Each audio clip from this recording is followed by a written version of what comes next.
चलिए बच्चों, कुछ सवाल करके मैं आपको दिखाता हूं और सारे के सारे सवाल के अंदर मैं सिर्फ और सिर्फ फोकल लेंथ निकालनी है और कुछ नहीं करना है। Find focal length of lens. चलो बच्चों शुरू हो जाओ। मैं खूब सारे सवाल दूंगा, पहला वाला सवाल मैं करूंगा, फिर धीरे धीरे मैं आपको सिखा दूंगा कैसे कैसे आपको करना है। तो चलिए सबसे पहला सवाल।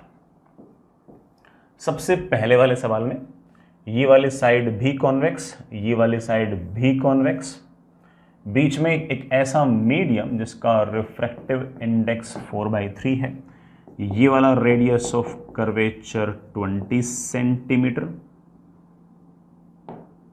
मैं R1 R2 नहीं लिखता हूं एक बार जानबूझ के, ठीक है। हाँ, ये वाला रेडियस ऑफ कर्वेचर 20 सेंटीमीटर और ये वाला रेडियस ऑफ कर्वेचर मेरे पास 30 सेंटीमीटर। और सवाल मैंने ऊपर लिखा है find focal length of the lens. Sir surrounding के बारे में कुछ बोल नहीं रहे आप, बेटा सराउंडिंग के बारे में कुछ नहीं बोल रखा तो ऑफ कोर्स हम क्या मान के चलेंगे कि एयर है, ठीक है। चलिए बच्चों अभी करता हूं। सबसे पहले मैंने ऐसा माना कि रे यूं आ रही है, मेरी मर्जी, मैंने रे को यूं जाते हुए माना। जैसे मैंने रे को यूं जाते हुए माना तो पहले इससे टकरा रही है तो मैं इसको बोल दूंगा R1, बाद में इसे टकरा रही है तो इसको बोल दूंगा R2। रे यूं आ रही है तो ये वाली साइड प्लस और ये वाली साइड माइनस। Fair enough. मेरे पास आ गया फोकल लेंथ का फॉर्मूला है 1 focal length is refractive index of lens upon refractive index of surrounding, that is 3/2 upon refractive index of surrounding. बेटा कुछ नहीं बोल रखा तो एयर मानेंगे उसकी 1, तो refractive index of lens upon refractive index of surrounding -1 into 1/R1 -1/R2। रे यूं आ रही है, R1 सेंटर है इस तरफ, किस तरफ, प्लस वाली साइड में। R1 की वैल्यू है 20 तो +20 यूज करेंगे, -1/R2। R2 दे रखा है 30, लेकिन इस सरफेस का सेंटर ऑफ कर्वेचर तो इस तरफ आएगा नेगेटिव साइड में, तो +30 नहीं बेटा -30, साइन के साथ यूज करेंगे। That gives me 1 focal length is equals to this is half into बड़ा माइनस माइनस क्या हो गया +60, ये कितना हो गया 5।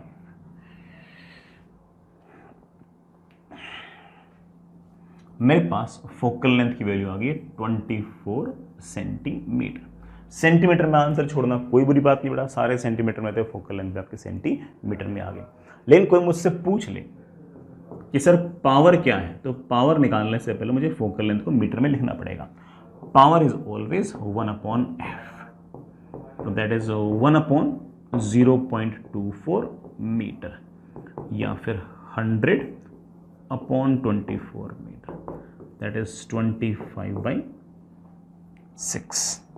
ओ सॉरी मीटर नहीं बेटा, मीटर इनवर्स लिख दो या डायप्टर लिख दो, मीटर नहीं बेटा, मीटर तो नीचे था, इसको तुम मीटर इनवर्स लिख सकते हो, ये आपका पावर।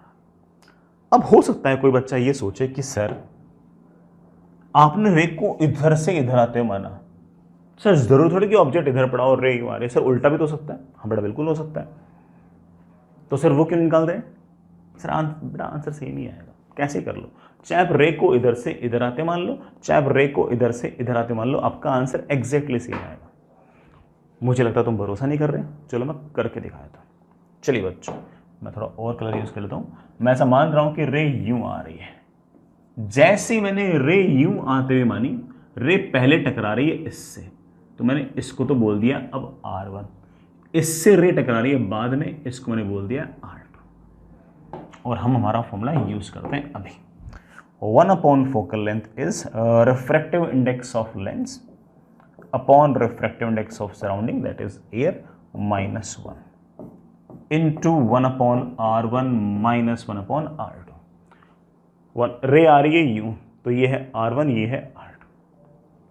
R1 ये वाला रेडियस ऑफ कर्वेचर 100 में दे रखा है कितना 30।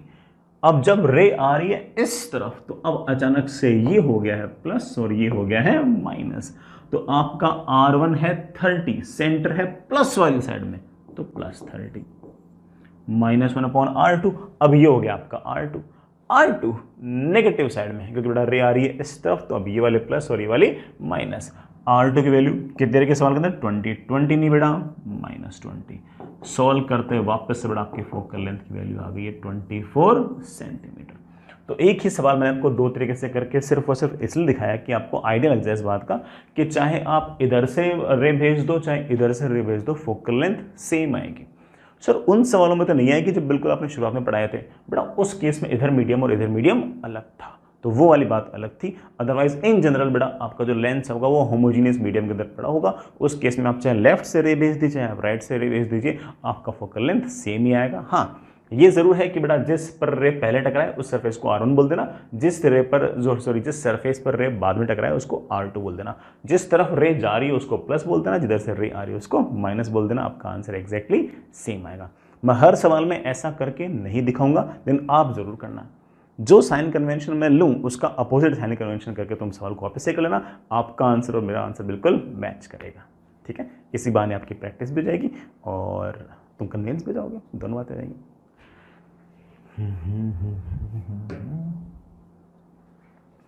चलिए बच्चों, सवाल वही है, find focal length of the lens. चलिए करते हैं।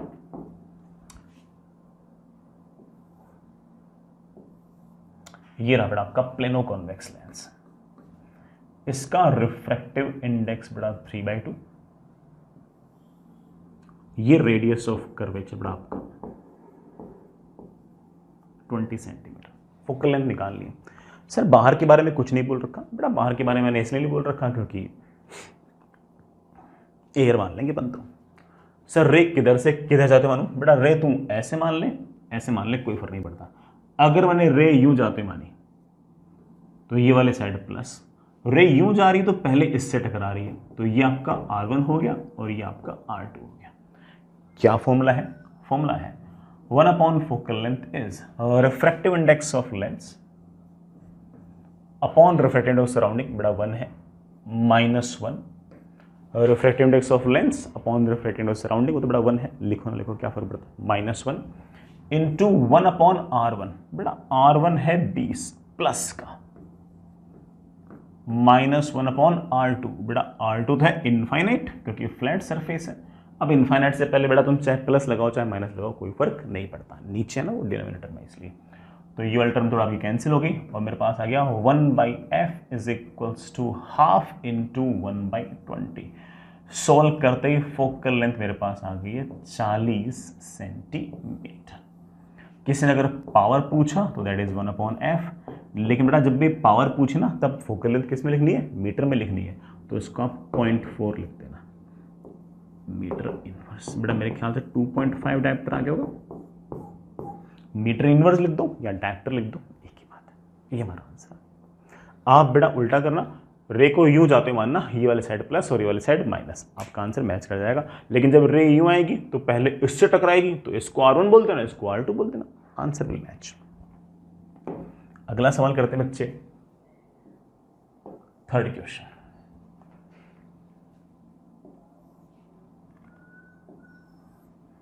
ये लो बेटा, मेरे पास एक कॉनकेवो कॉन्वेक्स लेंस है। सर आपको पता कैसे चला कि कॉनकेव पहले लिखना है या कॉन्वेक्स पहले लिखना है? बाद में वो लिखूंगा जो इसका नेचर होगा। सर आपको कैसे पता कि ये कॉन्वेक्स ही है? क्योंकि बेटा ये बीच से मोटा है, एंड से पतला है, तो पक्की बात है कि कॉन्वेक्स ही है। ठीक है, ये वाला रेडियस ऑफ कर्वेचर बेटा 60 सेंटीमीटर है, ये वाला रेडियस ऑफ कर्वेचर आपका 30 सेंटीमीटर है। इसका रिफ्रैक्टिव इंडेक्स मेरे प्यारे वाले बच्चों 3/2 है। ट्रांसपेरेंट होमोजीनियस मीडियम है। फोकल लेंथ निकाल ली है, हो जाओ शुरू, मजदूरी करो, सब आएगा आंसर, क्यों नहीं आएगा, पक्का आएगा बेटा। चलिए मैं भी करता हूं।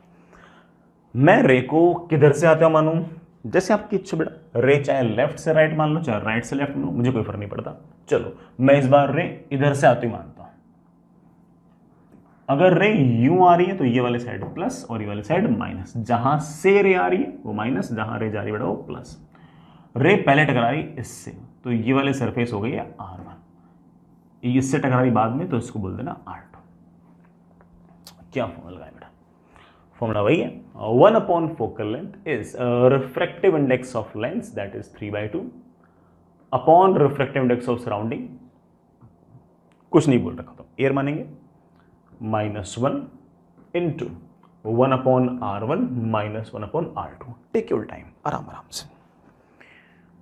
यूं जा रही है रे, पहले इससे टकराई, R1 कितना दे रखा है सवाल के अंदर, 30 सेंटीमीटर दे रखी है, 30 सेंटीमीटर दे तो रखी बेटा, प्लस में लिखो माइनस में, तो इसका सेंटर आएगा इस तरफ, ये वाली साइड है प्लस, प्लस वाली साइड है ये, तो +30 लिखता, -1 अपॉन R2, ये सरफेस, ये दूसरा वाला सरफेस, इसका रेडियस ऑफ कर्वेचर 60, लेकिन ये कर्व्ड सरफेस का तो सेंटर, इस कर्व्ड सरफेस का सेंटर तो इस तरफ आएगा, प्लस नहीं आएगा तो +60। That comes out to be 1 upon focal length is equals to half into 1/30 minus 1/60 is of course beta 1/60. So focal length comes out to be 1 upon 20 centimeter. बेटा ये सेंटीमीटर, ये सेंटीमीटर, तो ये भी सेंटीमीटर, ये सेंटीमीटर, तो focal length भी आपका सेंटीमीटर। किसी ने अगर मुझसे पावर पूछा, that is 1 upon F, that comes out 1 upon 120 मत लिख देना बेटा, मीटर में लिखो 1.2 मीटर, मीटर ऊपर गया तो मीटर इनवर्स। ऐसे भी आंसर छोड़ सकते हो, या फिर बेटा ऐसे भी लिख सकते हो कि दिस इज 5/6 डायमीटर, जैसे आपकी मर्जी हो वैसे लिखो। आप उल्टा भी करना बेटा, रे को इधर से लाके देखना, आपका आंसर सेम आएगा। आगे चले बच्चों, चलो फोर्थ आएगा ना, चलो फोर्थ, मेरे पास एक बाई कॉनकेव लेंस है, ऐसे दोनों रेडियस ऑफ कर्वेचर सेम है, ये बड़ा बीच में एक होमोजीनियस ट्रांसपेरेंट मीडियम है जिसका रिफ्रैक्टिव इंडेक्स 3/2 है, और बाई कॉनकेव है, इसलिए बेटा ये वाला रेडियस ऑफ कर्वेचर और ये वाला रेडियस ऑफ कर्वेचर सेम है, दोनों की ही बेटा मुझे वैल्यू 40 सेंटीमीटर दे रखी है। सवाल आप बेटा शुरुआत में लिख चुके हो, फाइंड क्या, focal length of the lens. इस लेंस की फोकल लेंथ निकालो आराम से, प्यार से।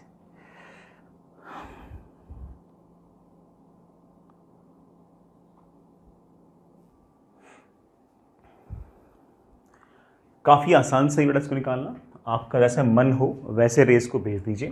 मैंने मान लीजिए लेफ्ट से राइट भेज दिया, लेफ्ट से अगर राइट आए तो ये वाली साइड प्लस और ये वाली साइड माइनस।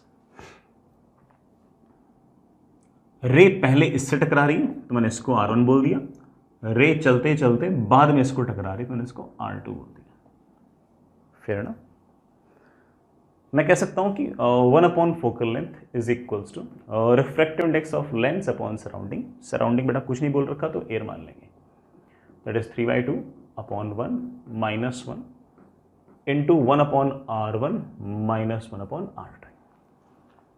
ठीक है, R1 रे पहले इससे टकरा रही है, इसका रेडियस ऑफ कर्वेचर R1 होगा, देन इसका सेंटर तो लेफ्ट में आएगा, लेफ्ट में तो नेगेटिव है, राइट में पॉजिटिव है, नेगेटिव में 40 -1 अपॉन R2। इस सरफेस का रेडियस ऑफ कर्वेचर प्लस लिखे माइनस लिखे, तो आप बोलो सर इस सरफेस का सेंटर तो पॉजिटिव साइड में आएगा, ये वाली side plus, that comes out to be 1 upon f is equals to half into -1/20, that comes out of focal length is -40 centimetre. Power चाहिए तो दैट इज ऑफ कोर्स बेटा क्या आएगा 1 अपॉन f बेटा मीटर में होना चाहिए, that is 1 upon -0.4, that is -2.5 diameter. ये हमारा आंसर आ गया बच्चे, ये हमारा आंसर आ गया, बढ़िया है।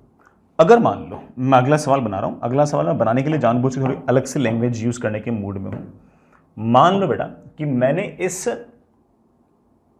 इक्विकॉनकेव दोनों रेडियस ऑफ कर्वेचर सेम थे, इस इक्विकॉनकेव लेंस को बीचों बीच से कट कर दो, मान लो कट कर दो, तो ऑफ कोर्स ये अपने आप में एक प्लेनोकॉनकेव बन जाएगा, ये अपने आप में एक प्लेनोकॉनकेव बन जाएगा, हम उनकी फोकल लेंथ बड़े आराम से निकाल सकते हैं। चलो अगले बनाते हैं। मेरे पास क्वेश्चन नंबर 5, क्वेश्चन नंबर 5 में मेरे पास ये तो बड़ा प्लेन था और ये वाले साइड आपकी बड़ा कॉनकेव थी, it is like it's refractive index is 3/2। ये सरफेस तो फ्लैट है, इसका रेडियस ऑफ कर्वेचर मेरे बच्चे 40 सेंटीमीटर। हम इसको एक नाम दे सकते हैं बच्चों, क्या नाम दे सकते हैं? Plano concave lens. It is a plano concave lens. अब क्या करें? R1 किसे लें, R2 किसे लें, किस साइड को प्लस लें, किस साइड को माइनस लें? ये सब बातें इस बात पर डिपेंड करती हैं कि हम रे लेफ्ट से राइट जाते मान रहे हैं या राइट से लेफ्ट। मर्जी है हमारी। चलो हम काफ़ी देर से लेफ्ट से राइट ले रहे हैं, एक बार बेटा हम राइट से लेफ्ट ले लेते हैं, देखते हैं क्या होता है। मैंने रे को यूं जाता हुआ मान लिया, ऐसे ऐसे, तो ऑफ कोर्स ये साइड माइनस और ये साइड प्लस। रे पहले टकरा रही इससे, तो ये तो हो गया R1, बाद में टकरा रही है इससे, ये हो गया R2। What is the formula? Formula is 1/4 focal length is refractive index of lens upon surrounding -1 into 1/R1 minus 1/R2। R1 flat वाली सरफेस का रेडियस ऑफ कर्वेचर है R1।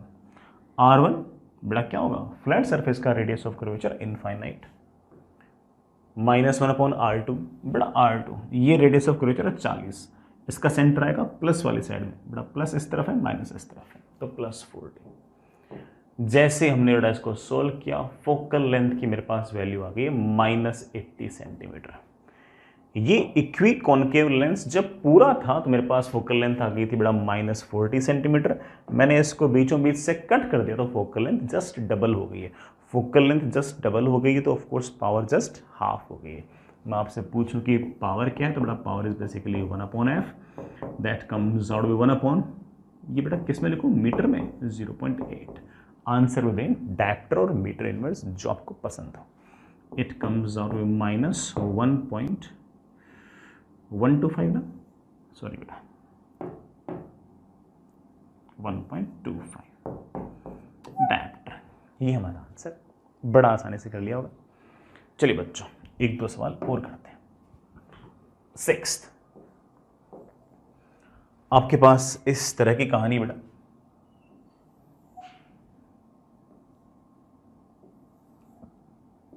ऐसा, ये फ्लैट नहीं बेटा, ठीक है, दोनों एक कर्व्ड है।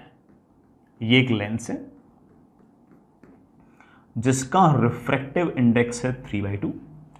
सराउंडिंग का रिफ्रैक्टिव इंडेक्स कुछ नहीं बोल रखा, थोड़ा 1 मानना है। ये जो सरफेस है इसका रेडियस ऑफ कर्वेचर है बेटा 60 सेंटीमीटर और इसका मेरे बच्चे रेडियस ऑफ कर्वेचर है 30 सेंटीमीटर। हमें निकालनी है इसकी फोकल लेंथ, बिल्कुल निकालेंगे। इस लेंस का नाम तो आपने सोच लिया होगा, this lens is your कॉन्वेक्सो concave lens. It is your कॉन्वेक्सो concave lens. ये वाले साइड कॉन्वेक्स, ये वाले साइड कॉन्केव, लेकिन सिर्फ बाद में कॉन्केव क्या है? बड़ा बाद में कॉन्केव इसलिए है क्योंकि बीच से पतला है, तो इसका फाइनल नेचर कॉन्केव जैसा ही होना चाहिए। चलो करते हैं। सबसे पहले बड़ा रे की डायरेक्शन मान लो। चलो मैंने रे यूं जाता हुआ मान लिया, रे यूं जाता मान लिया, तो ये वाले साइड प्लस और ये वाले साइड माइनस। रे पहले इससे टकरा रही है तो ये तो हो गया R1। रे बाद में इससे टकरा रही है तो मैंने इसको मान लिया R2। सिर्फ फॉर्मूले में वैल्यूज पटकनी है, कुछ करना ही नहीं अपन को इसके अलावा। तो 1/4 focal length is equals to refractive index of lens upon surrounding -1 into 1/R1 minus 1/R2। R1 इसका सेंटर आएगा इस तरफ, माइनस का 30। R2 इसका सेंटर इधर ही आएगा, माइनस का 60। मेरे पास आ गया 1/f is this is half. बेटा कितना हो गया? 1/60 माइनस 1/30, बेटा मेरे ख्याल से -1/60 आ गया। सॉल्व करते ही फोकल लेंथ की वैल्यू आ गई मेरे पास -120 सेंटीमीटर। पावर की बेटा वैल्यू आ गई 1/f, लेकिन मुझे f मीटर में लिखना पड़ेगा, दैट इज 1/-1.2। सो पावर की वैल्यू आ गई मेरे पास -5/6 डायमीटर।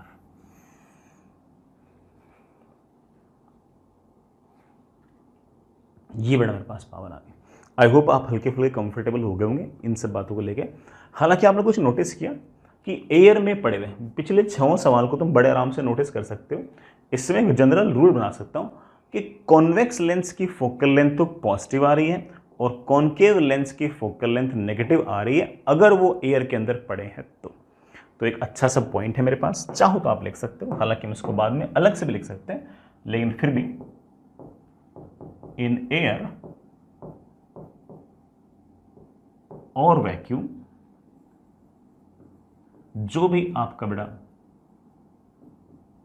कॉन्वेक्स लेंस है उसकी फोकल लेंथ पॉजिटिव आएगी, जो आपका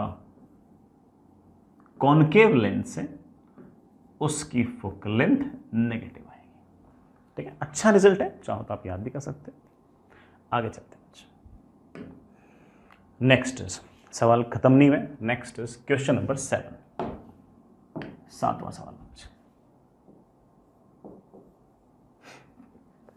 अच्छा सवाल है, सुनिएगा आराम से। मेरे पास ये बड़ा एक कॉनकेव लेंस है, इसका खुद का रिफ्रैक्टिव इंडेक्स है 4/3 और जो दोनों सरफेस हैं इन दोनों सरफेसेस का रेडियस ऑफ कर्वेचर सेम है 30 सेंटीमीटर। लेकिन ये लेंस जो है इस बार, ये बड़ा लेंस का रिफ्रैक्टिव इंडेक्स है, इस बार ये जो लेंस है ये जिस मीडियम के अंदर पड़ा है बड़ा वो वाटर है, सॉरी ग्लास, जो सराउंडिंग है उसका रिफ्रैक्टिव इंडेक्स आपको 3/2 दे रखा है। इधर और इधर दोनों तरफ मीडियम सेम है, हालांकि दोनों तरफ मीडियम अलग अलग होते हैं, तब भी क्या कर रहा है मैंने आपको सिखा रखा है। हालांकि वो ऑफकोर्स बड़ा बहुत ही ऐसे जनरल केस नहीं है, बट हमने आपको सिखा तो रखा है। और फिर से फोकल लेंथ पूछ रही कि क्वेश्चन नंबर 7 है, क्वेश्चन वही है, हम फॉर्मूला जानते हैं। सबसे पहले बेटा रे को आते मान लो इधर से इधर, ऑफ कोर्स ये वाले साइड प्लस और ये वाले साइड माइनस। क्या फॉर्मूला है? फॉर्मूला है 1 focal length is refractive index of lens upon refractive index of surrounding, that is 4/3 divided by 3/2 -1 into 1/R1 -1/R2। Rays आ रही है इस तरफ, ये वाला जो है इससे रे बड़ा पहले टकरा रही है तो ये हो गया आपका R1, इससे बाद में टकरा रही है हो गया R2। रेज आ रही है इस तरफ तो ये वाली साइड प्लस और ये वाली साइड माइनस। R1 है प्लस में 30, ये है R2 माइनस में 30। मेरे पास आ गया 1 focal length is equals to कितना आगे बढ़ा 8/9 -1 into 2/30, that comes out to be -1/9 into 2/30।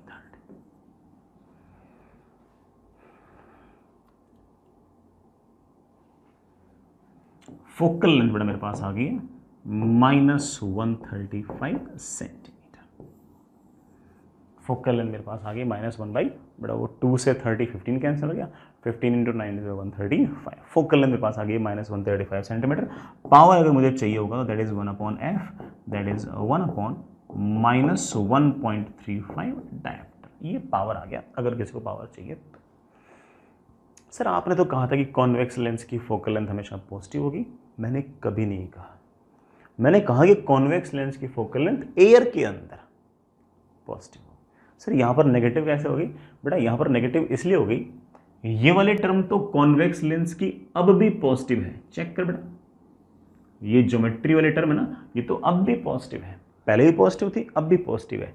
ये जो टर्म है जो हमारे लेंस की रिफ्रैक्टिव इंडेक्स और सराउंडिंग की रिफ्रैक्टिव इंडेक्स वो जज कर रही है, ये वाली टर्म नेगेटिव हो गई और इस टर्म के नेगेटिव होते फोकल लेंथ भी आपकी नेगेटिव हो गई। ये नेगेटिव क्यों हुई? क्योंकि लेंस का रिफ्रैक्टिव इंडेक्स छोटा था और सराउंडिंग का बड़ा था। इसके कारण ये वाली जो टर्म है ये 1 से छोटी आई, जब इसको मैंने 1 से माइनस किया तो ये टर्म नेगेटिव हो गई। और ये जो आपकी ज्योमेट्री बेस्ड चीज थी ये तो वैसे ही पॉजिटिव रहेगी बेटा, कॉन्वेक्स के लिए तो हमेशा पॉजिटिव रहेगी। तो कुल मिलाकर आपकी फोकल लेंथ आ गई है नेगेटिव। तो इसका अर्थ ये निकला कि हमारा जो कॉन्वेक्स लेंस है उसमें अगर कभी ऐसा हुआ कि रिफ्रैक्टिव इंडेक्स ऑफ सराउंडिंग अगर रिफ्रैक्टिव इंडेक्स ऑफ लेंस से अगर ज़्यादा हो गई तो उस केस के अंदर बड़ा फॉर्मूला क्या है कि 1 upon focal length is refractive index of lens upon refractive index of surrounding -1 into 1 upon R1 -1 upon R2।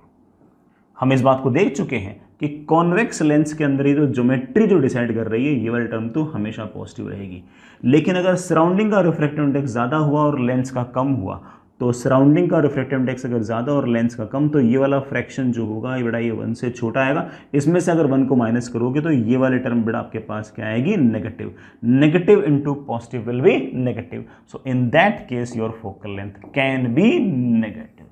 तो ध्यान रखना बेटा इस बात को कि कॉन्वेक्स लेंस की फोकल लेंथ भी नेगेटिव हो सकती है, वो भी तब if lens is placed in a medium which is denser then the lens. Lens से भी ज़्यादा डेंसर मीडियम के अंदर आप उसको रख दोगे तो ऐसे केस में उसकी फोकल लेंथ नेगेटिव हो सकता है। इन जनरल नहीं होगा, हमेशा नहीं होगा, सिर्फ कब होगा जब लेंस को लेंस से भी ज़्यादा रिफ्रैक्टिव इंडेक्स के मीडियम के अंदर आप उसको रख दो। अदरवाइज तुमने याद कर रखा है कि एयर के अंदर तो कॉन्वेक्स लेंस की फोकल लेंथ पॉजिटिव ही होती है और सारी चीज़ें लॉजिकल हैं। हमने ऐसा तो है नहीं बेटा कोई आउट ऑफ द ब्लू कोई आपको बात बोल दी हो, सब चीज़ें आराम आराम से एक दूसरे से बड़े प्यार से रिलेट हो रही हैं। आगे चलिए एक सवाल और। समझदार बच्चे ने तो सोचना भी स्टार्ट कर लिया होगा कि सर अब कौन सा सवाल पूछेंगे। तो सुनो, हमारे पास एक कॉनकेव लेंस,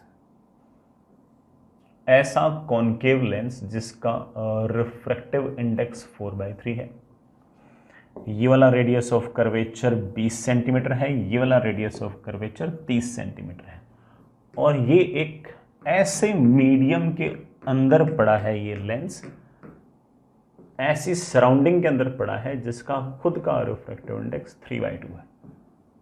इसका मतलब बड़ा हमें ढंग से निकालना पड़ेगा फोकल लेंथ। तो फोकल लेंथ सिर्फ और सिर्फ लेंस के रिफ्रैक्टिव इंडेक्स पर ही डिपेंड नहीं करता, उसके अलावा इस बात पर भी डिपेंड करता है कि सराउंडिंग का रिफ्रैक्टिव इंडेक्स क्या है। तो निकालो बच्चों, 1/f is equals to refractive index of lens upon surrounding that is 4/3 upon 3/2 -1 into 1/R1 -1/R2। अभी करते हैं R1 R2 के लिए बेटा मुझे किसी न किसी तरह रे जाती माननी पड़ेगी। मैंने रे जाती मान ली ऐसे यू, तो ये वाली साइड प्लस और ये वाली साइड माइनस। जहां पहले टकराई है रे वो है R1, जहां बाद में टकराई है वो है R2। R1 का सेंटर आएगा नेगेटिव साइड में तो -20, R2 का सेंटर आएगा पॉजिटिव साइड में +30। मेरे पास आ गया 1 अपॉन फोकल लेंथ इस बड़ा कितना 8/9 -1 बड़ा कितना आ गया -1/9। ये तो तुमने सोल्व कर लिया होगा इनटू बड़ा कितना है -1/20 बड़ा -1/60, 60 नीचे एलसीएम आ जाएगा, ऊपर बड़ा मेरे ख्याल से -5 आ जाएगा। मेरे पास आ गया focal length is equals to -1/9 into -1/12।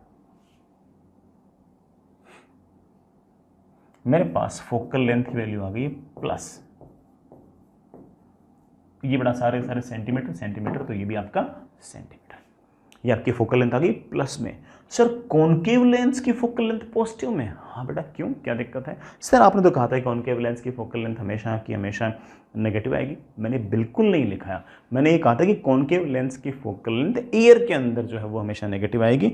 हाँ अगर ऐसा केस हो गया जिसमें लेंस से भी ज़्यादा रिफ्रैक्टिव इंडेक्स सराउंडिंग की होगी तो जस्ट उल्टा हो जाएगा, जो कॉनकेव लेंस की फोकल लेंथ नेगेटिव आनी चाहिए बेटा वही आपकी पॉजिटिव आ जाएगी। कारण आप फिर से देख सकते हो कि 1 upon focal length is equals to refractive index of lens upon refractive index of surrounding -1 into 1/R1 -1/R2।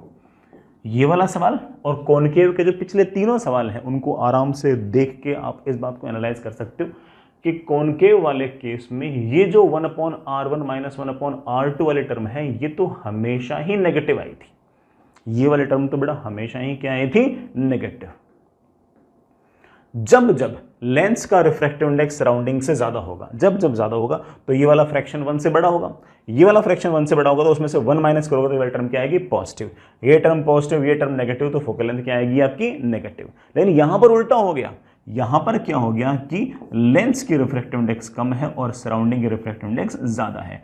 Lens की रिफ्रैक्टिव इंडेक्स कम और सराउंडिंग अगर ज्यादा तो ये वाला फ्रैक्शन हो गया 1 से छोटा, इसमें से 1 को माइनस किया तो ये वाली टर्म भी क्या आ गई नेगेटिव, नेगेटिव इंटू नेगेटिव बेटा क्या आ गया पॉजिटिव, और आपकी फोकल लेंथ आ गई है पॉजिटिव, ऑफ कोर्स आपकी पावर भी आ जाएगी पॉजिटिव। तो कॉनकेव की फोकल लेंथ बेटा पॉजिटिव आ सकती है, कॉनकेव लेंस की फोकल लेंथ पॉजिटिव आ सकती है तब जब कॉनकेव लेंस कैसे मीडियम के अंदर पड़ा हो, ऐसे मीडियम के अंदर पड़ा हो जिसका रिफ्रैक्टिव इंडेक्स उस लेंस के रिफ्रैक्टिव इंडेक्स से ज्यादा, उल्टा हो जाएगा। बिल्कुल आई होप तुम बिल्कुल बेसिक से सारी बात समझ गए होंगे ना, कोई दिक्कत नहीं आएगी, है ना। हाँ जानता हूं मैं कि बेटा सारी बातें टफ है, लेकिन तुम भी तो स्मार्ट हो। चलिए हेडिंग लिखिए बच्चा। Next is foci of lens.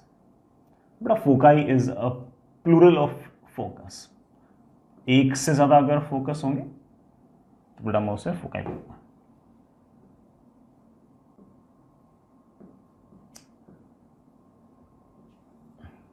Her lens में 2 फोकस होंगे, second focus and first focus.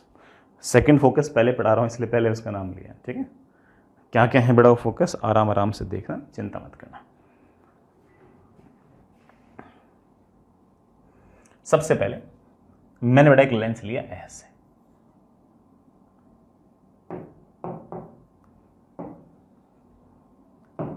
मैंने एक लेंस लिया ऐसे।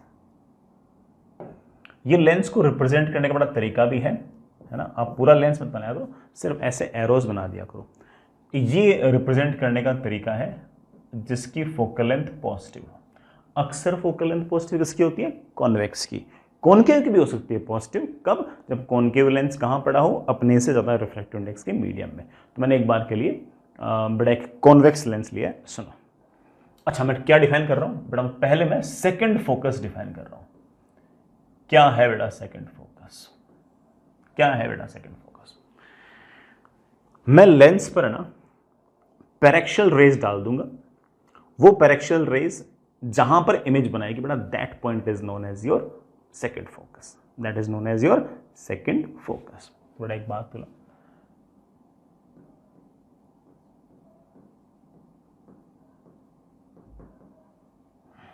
ये बेटा मैं ऐसे लिख दूं,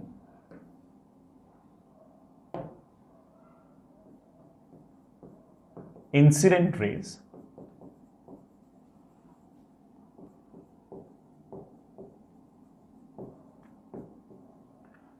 parallel to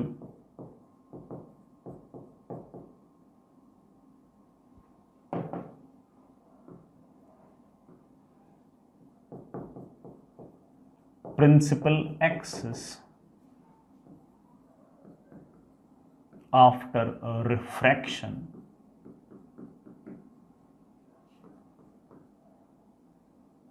passes through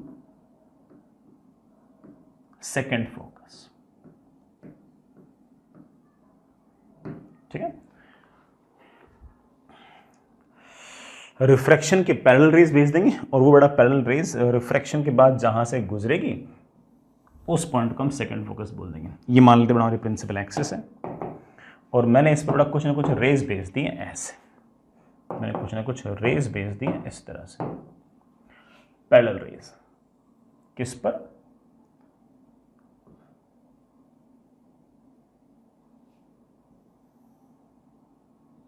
ये मैंने रेज भेज दिए ऐसे। अब ऑफ कोर्स ये वाली साइड आपकी प्लस है बेटा, ये वाली साइड आपकी माइनस है। ये रेज बड़ा कहां से आ रही है, पैरेलल रेज है, कहां से आएंगी, इन्फिनिटी से। तो यू की वैल्यू तो मेरे पास हो गई है माइनस इन्फिनिटी। बड़ा इमेज कहां बनेगी, आप बोलो सर फॉर्मूला है मेरे पास, फॉर्मूला है 1/v minus 1/u is equals to 1/f। लगाओ बेटा 1/v माइनस 1/u, u की वैल्यू बेटा ऑब्जेक्ट जो माइनस इन्फिनिटी पे है that is equals to 1/f। ये बेटा 1/इन्फिनिटी तो कितना हो गया 0, मेरे पास v की वैल्यू आ गई है f। इसका मतलब जो इमेज है बेटा वो f पर बनेगी। लेकिन ये तो वो लेंस है जिसकी फोकल लेंथ पॉजिटिव है, तो इसका मतलब बेटा v की वैल्यू मेरे पास आई है पॉजिटिव। इसका मतलब इमेज कहाँ बनेगी बेटा, प्लस साइड में या माइनस साइड में। तो आप बड़ा घर में बैठे बैठे चीख चीख के बोल रहे होंगे सर प्लस साइड बननी चाहिए। तो चलिए मैं मेरे बच्चों की बात तो मान ही सकता हूं। रेज यूं आई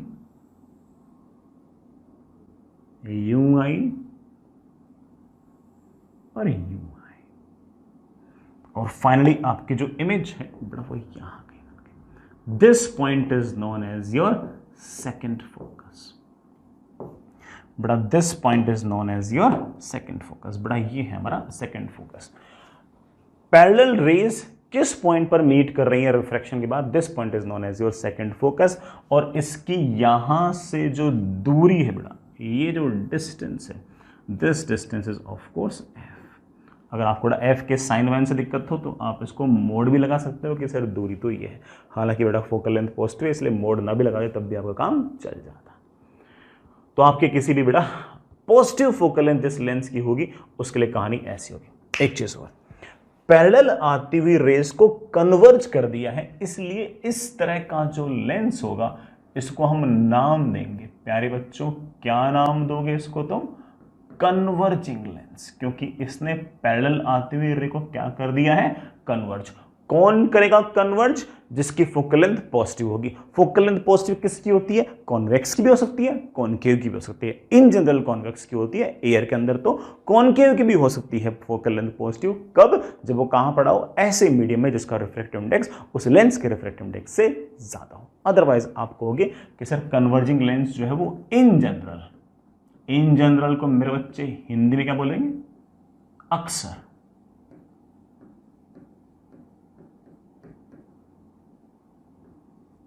ये इन जनरल बेटा आपका कॉन्वेक्स लेंस होगा। इन जनरल कॉनकेव कब होगा?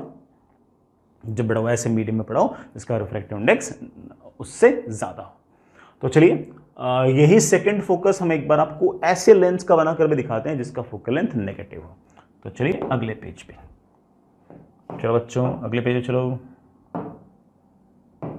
ये मेरे पास एक लेंस है जिसकी फोकल लेंथ बेटा नेगेटिव होती है, उसको हम डायग्राम में ऐसा दिखाते हैं।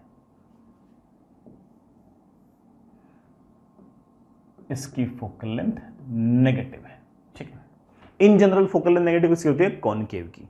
कॉन्वेक्स की भी हो सकती है जब वो कॉन्वेक्स बेटा लेंस कहां पड़ा हो? ऐसे मीडियम में जिसका रिफ्रैक्टिव इंडेक्स लेंस से ज्यादा। ठीक है बच्चों, इस पर ये रही बेटा आपकी प्रिंसिपल एक्सिस। लेट्स से मैंने इस पर पैरेलल रेज गिरा दी। पैरेलल रेज रिफ्रैक्शन के बाद जहां मीट करेंगे उसी पॉइंट को हम क्या बोल रहे थे? Second focus. तो चलिए सुनते हैं। मैंने रे गिराई ऐसे,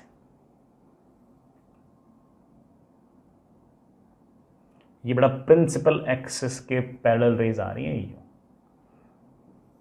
these are the incident rays. Of course ये वाली साइड है प्लस, बड़ा वाली साइड है माइनस। पैरेलल रेज आ रही है तो यू की वैल्यू तो माइनस इन्फिनिटी। इमेज कहां बनेगी? 1/v -1 upon u is equals to 1 upon f. वही कहानी बेटा, v की वैल्यू क्या आ गई है? f।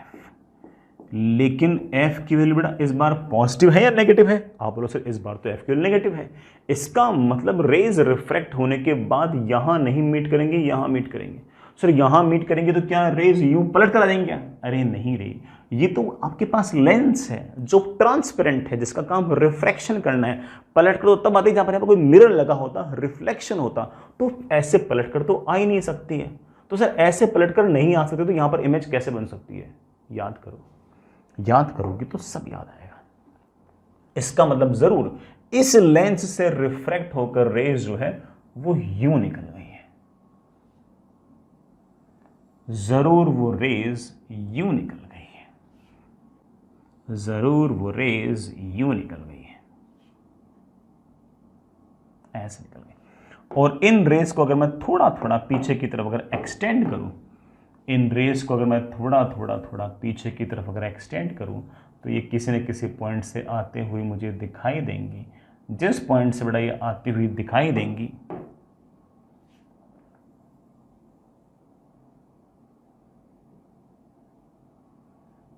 जिस पॉइंट से मुझे आती हुई दिखाई देंगी बेटा, this point is known as your second focus.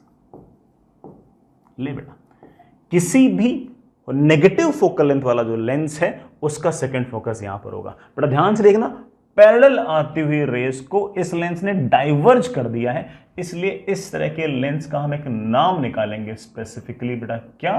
Diverging lens. In general diverging lens कौन होगा? इन जनरल डाइवर्जिंग लेंस कौन होगा? आप बोलोगे sir in general diverging lens वो जिसकी focal length negative, in general focal length negative किसकी होती है? कॉनकेव लेंस की। इन जनरल ये आपका कॉनकेव लेंस होगा। कॉन्वेक्स कब हो सकता है? जब कॉन्वेक्स कहां पड़ा हो? एक ऐसे मीडियम में जिसका रिफ्रैक्टिव इंडेक्स लेंस से भी ज्यादा हो। I hope you get the point. Parallel आती हुई रेज रिफ्रैक्शन के बाद जिस पॉइंट से मीट करेगी that point is known as your second focus. हमने कन्वर्जिंग लेंस का सेकंड फोकस भी डिफाइन कर दिया है और डाइवर्जिंग लेंस का फोकल लेंथ भी डिफाइन कर दिया है। कन्वर्जिंग और डाइवर्जिंग फोकल लेंथ की डेफिनेशन तो समझ आ गई। कन्वर्जिंग मतलब जिसकी फोकल लेंथ पॉजिटिव हो, कन्वर्जिंग लेंस, और डाइवर्जिंग लेंस दोनों की बेटा डेफिनेशन समझ में आ गई। कन्वर्जिंग मतलब जिसकी फोकल लेंथ पॉजिटिव, डाइवर्जिंग मतलब जिसकी focal length negative. Concave convex की टर्म्स में याद मत करना, सिर्फ और सिर्फ फोकल लेंथ के टर्म्स में याद रखना, तो ज्यादा बेटर तरीके से हम इस बात को समझ पाएंगे। ठीक है, चलो बच्चों, जिस तरह से हमने सेकंड फोकस देखा, अब देखते हैं फर्स्ट फोकस। सर कैसे गंदे गंदे काम कर रहे हो, पहले सेकंड फोकस बताते हो बाद में फर्स्ट फोकस। हाँ बेटा, वो थोड़ा आसान था बताना, इसलिए उसको पहले बता दिया। ठीक है, ऑब्जेक्ट को कहां रखूं कि रिफ्रैक्शन के बाद रेज प्रिंसिपल एक्सिस के पैरेलल हो जाए? जहां भी रखोगे ना वो आपका फर्स्ट फोकस है। मैं फिर से बोलता हूं, अगर आप ऑब्जेक्ट को फर्स्ट फोकस पे रखते हो तो रिफ्रैक्शन के बाद रेज जो होंगी वो प्रिंसिपल एक्सिस के पैरेलल हो जाएंगे। तो फर्स्ट फोकस के लिए मैं एक डेफिनेशन दे सकता हूं। If we place object eight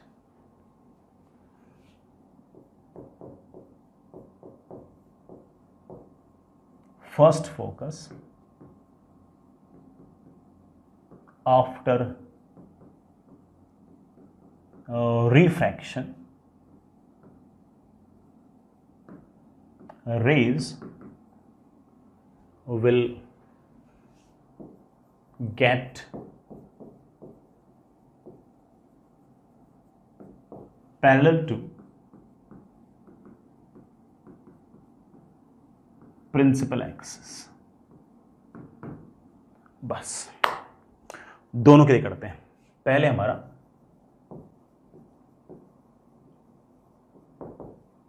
converging lens, और बेटा कन्वर्जिंग लेंस भूले तो नहीं, जिसकी फोकल लेंथ बेटा क्या होगी? पॉजिटिव। हम बेटा फोकल लेंथ पॉजिटिव वाले लेंस को कैसे दिखाते हैं? ऐसे दिखाते होंगे, यूं, ऐसे ऐसे, ये बेटा मैं मानता हूं कि रेज यूं आ रही है, और अगर रेज यूं आ रही है, ये वाली साइड प्लस और ये वाली साइड माइनस। पता नहीं ऑब्जेक्ट कहां पड़ा है, लेकिन इतना तय है कि जैसे ही रिफ्रैक्शन हुआ तो रिफ्रैक्शन के बाद सारी की सारी जो रेज हैं वो इस तरह से प्रिंसिपल एक्सिस के पैरेलल निकल गई बेटा, और रिफ्रैक्शन के बाद ऐसे पैरेलल निकल गए। ऑब्जेक्ट फिर कहां पड़ा है देखता हूं। रेज कहां जा रही है? इन्फिनिटी पे। तो ये तो तय हो गया कि v की वैल्यू जो है मेरे पास वो प्लस इन्फिनिटी है। सर u क्या होगा? फॉर्मूला वैल्यू रख के देखो बेटा, क्या formula? 1/v minus 1/u is equals to 1/f। 1 infinity तो 0 होता है, मेरे पास आ गई है u की वैल्यू इज -f। अच्छी बात है बेटा, f अपने आप में पॉजिटिव है, ये पॉजिटिव है, ये नेगेटिव है, तो u की वैल्यू अपने आप में नेगेटिव है। इसका मतलब ऑब्जेक्ट इस तरफ नहीं पड़ा है, ऑब्जेक्ट इस तरफ पड़ा है। और कितनी दूरी पर पड़ा है? f डिस्टेंस पर पड़ा है। इसका मतलब ऑब्जेक्ट यहां कहीं है, जरूर ऑब्जेक्ट यहां कहीं है। और कितनी डिस्टेंस दूर है? f पर चाहो तो मोड लगा सकते हो, ना भी लगाओ तो कोई फर्क नहीं पड़ता, क्योंकि फोकल लेंथ तो पॉजिटिव है। यहां पर जब रे ऑब्जेक्ट पड़ा है तो इसमें से जो रे है बेटा वो यूं जाएंगी, ऐसे चलते चलते पोल वाली रे तो यूं निकल जाएगी, और भी रेस जाएंगी, ये यूं जाएगी, ये ऐसे। ऑब्जेक्ट को कहां रखूं कि उसमें से निकली हुई रेज रिफ्रैक्शन के बाद पैरेलल हो जाए? This point is known as, अरे this point is known as our first focus. By definition बेटा this point is known as your first focus. Sir आपने तो कहा था कि जिस लेंस की फोकल लेंथ पॉजिटिव होती है सर ये कन्वर्ज करता है। सर यहां तो नहीं कर रहा बेटा, कर रहा है। अगर ये लेंस यहां पर ना होता तो रेज यूं जाती। इस लेंस ने कन्वर्ज करने की कोशिश तो की है अपनी तरफ से, क्योंकि अगर बेटा ये ऐसा ना होता तो रेज तो यूं जा रही होती। तो इस लेंस ने तो इस तरह से डाइवर्ज होती हुई रेस को पैरेलल तो कम से कम किया ही है, अपनी तरफ से तो पूरा पूरा एफर्ट लगाया ही है कन्वर्ज करने के लिए। तो कन्वर्ज तो बेटा अब भी कर ही रहा है, अपनी तरफ से कर रहा है। I hope you get the point. Sir ऐसा फर्स्ट फोकस पर क्या डाइवर्जिंग लेंस में भी होगा? बिल्कुल होगा, इसीलिए तो पढ़ रहे हैं। नेक्स्ट इज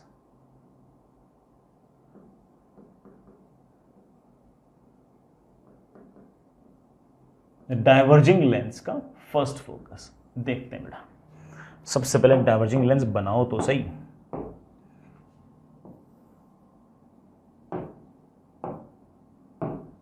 ये बेटा आपका डाइवर्जिंग लेंस।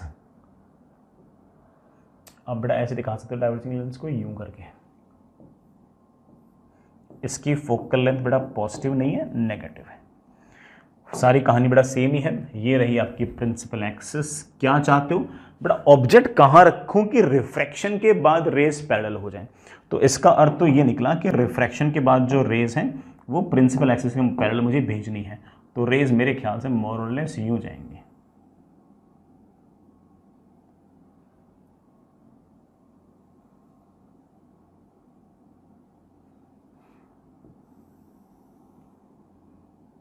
यूं जाएंगे, यूं जाएंगी, मतलब तय हो गया कि v की वैल्यू है प्लस इन्फिनिटी।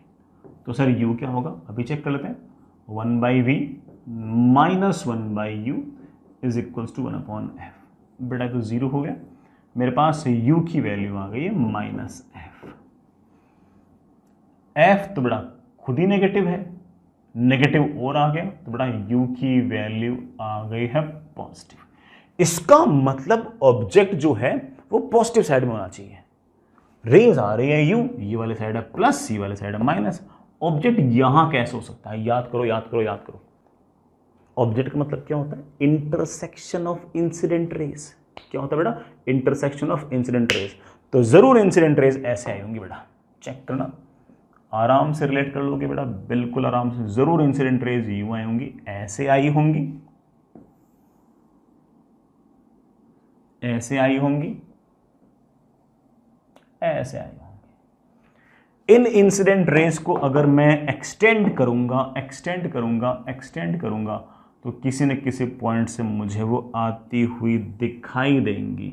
जिस पॉइंट से आती हुई दिखाई देंगी बेटा वही मेरा क्या है? ऑब्जेक्ट। डेफिनेशन देखो, this is incident ray, this is incident ray, this is incident ray. Intersection point of incident rays is known as object. हमने कभी भी ऑब्जेक्ट डेफिनेशन चेंज थोड़ी की, यही तो रखी है।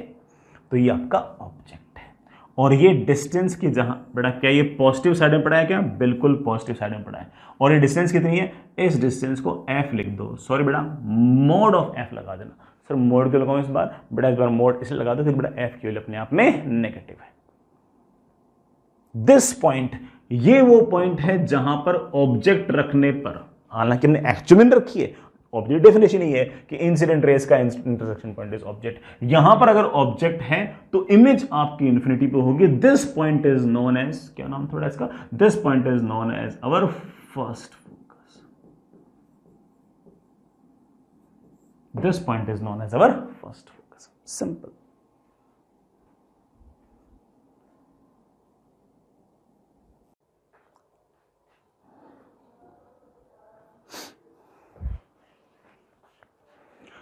जो भी बात हम लोगों ने अभी सीखी है उसके बेसिस पे बड़ा एक अच्छा सा सवाल बनता है। एक सवाल ही नहीं बल्कि खूब सारे सवाल बनते हैं, सिचुएशन बनती है पूरी की पूरी, और उसके अंदर 2-3 तरह के सवाल बनते हैं। तो चलिए उन सिचुएशंस को हम आराम से देखते हैं, और इस तरह का सवाल आप कभी ना कभी कहीं ना कहीं बिल्कुल ज़रूर देखोगे। तो चलिए बच्चों, सिचुएशन सुनिएगा, देखिएगा।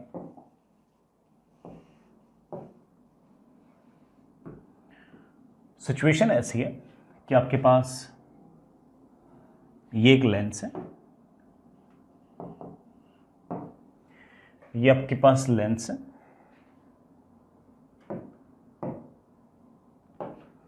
इस लेंस की फोकल लेंथ एक बार के लिए f1 मान लीजिए।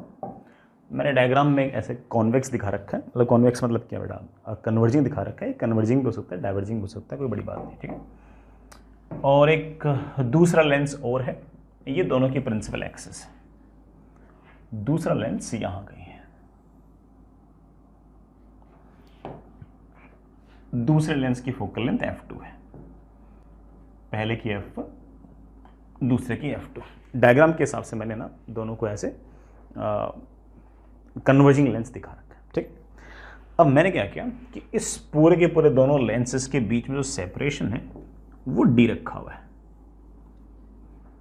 और मैंने इस अरेंजमेंट पर एक पैरेलल बीम डाल रखी है, लाइट की पैरेलल बीम डाल रखी है। Let's say beam is like this.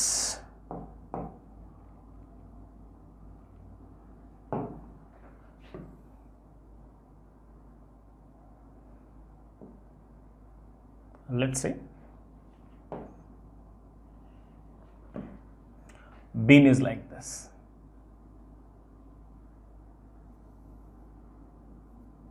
ऐसे पैरेलल बीम है बेटा लाइट की, यू लाइट आ रही है। जो पैरेलल बीम है उस बीम का जो रेडियस है वो लेट्स से मेरे बच्चे R1 है, और इस पूरी की पूरी लाइट का जो पावर है, ये जो पूरी लाइट आ रही है इसका पावर मतलब कितनी एनर्जी आ रही है लाइट की पर यूनिट टाइम, वो जो पावर है वो लेट से P है। पावर P है तो मैं यहां पर इंटेंसिटी डिफाइन कर सकता हूं कि let's say intensity is I1 can be written as P upon of course बड़ा cross sectional area is πr², ये बड़ा आपकी इंटेंसिटी, ठीक है। मैं ये चाहता हूं कि जो पैरेलल बीम आई है इन दोनों लेंस से रिफ्रैक्ट होने के बाद फाइनली पैरेलल बीम के रूप में ही बाहर निकले, पैरेलल बीम के रूप में ही बाहर निकले। इसके लिए डी डिस्टेंस कितनी होनी चाहिए? तो चलो मैं इसे एज ए क्वेश्चन लिखता हूं, फाइंड डी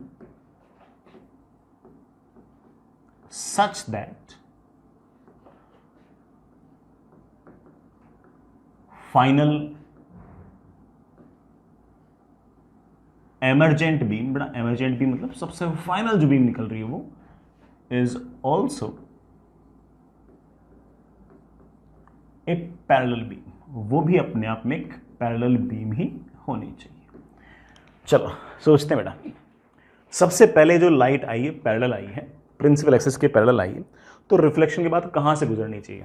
आप बोलोगे ऑफ कोर्स सर, जो रे पैरेलल आई है वो रिफ्लेक्शन के बाद गुजरनी चाहिए अपने सेकंड फोकस से। कहां बेटा? Second focus. इस कन्वर्जिंग लेंस का सेकंड फोकस यहां कहीं होगा, कितने डिस्टेंस पर होगा वो भी आप बढ़िया तरीके से जानते हो। तो रिफ्लेक्शन के बाद क्या कहानी होगी उस बात का आइडिया मेरे बालकों को है कि the rays must pass through the second focus, the rays must pass through the second focus, the rays must pass through the second focus.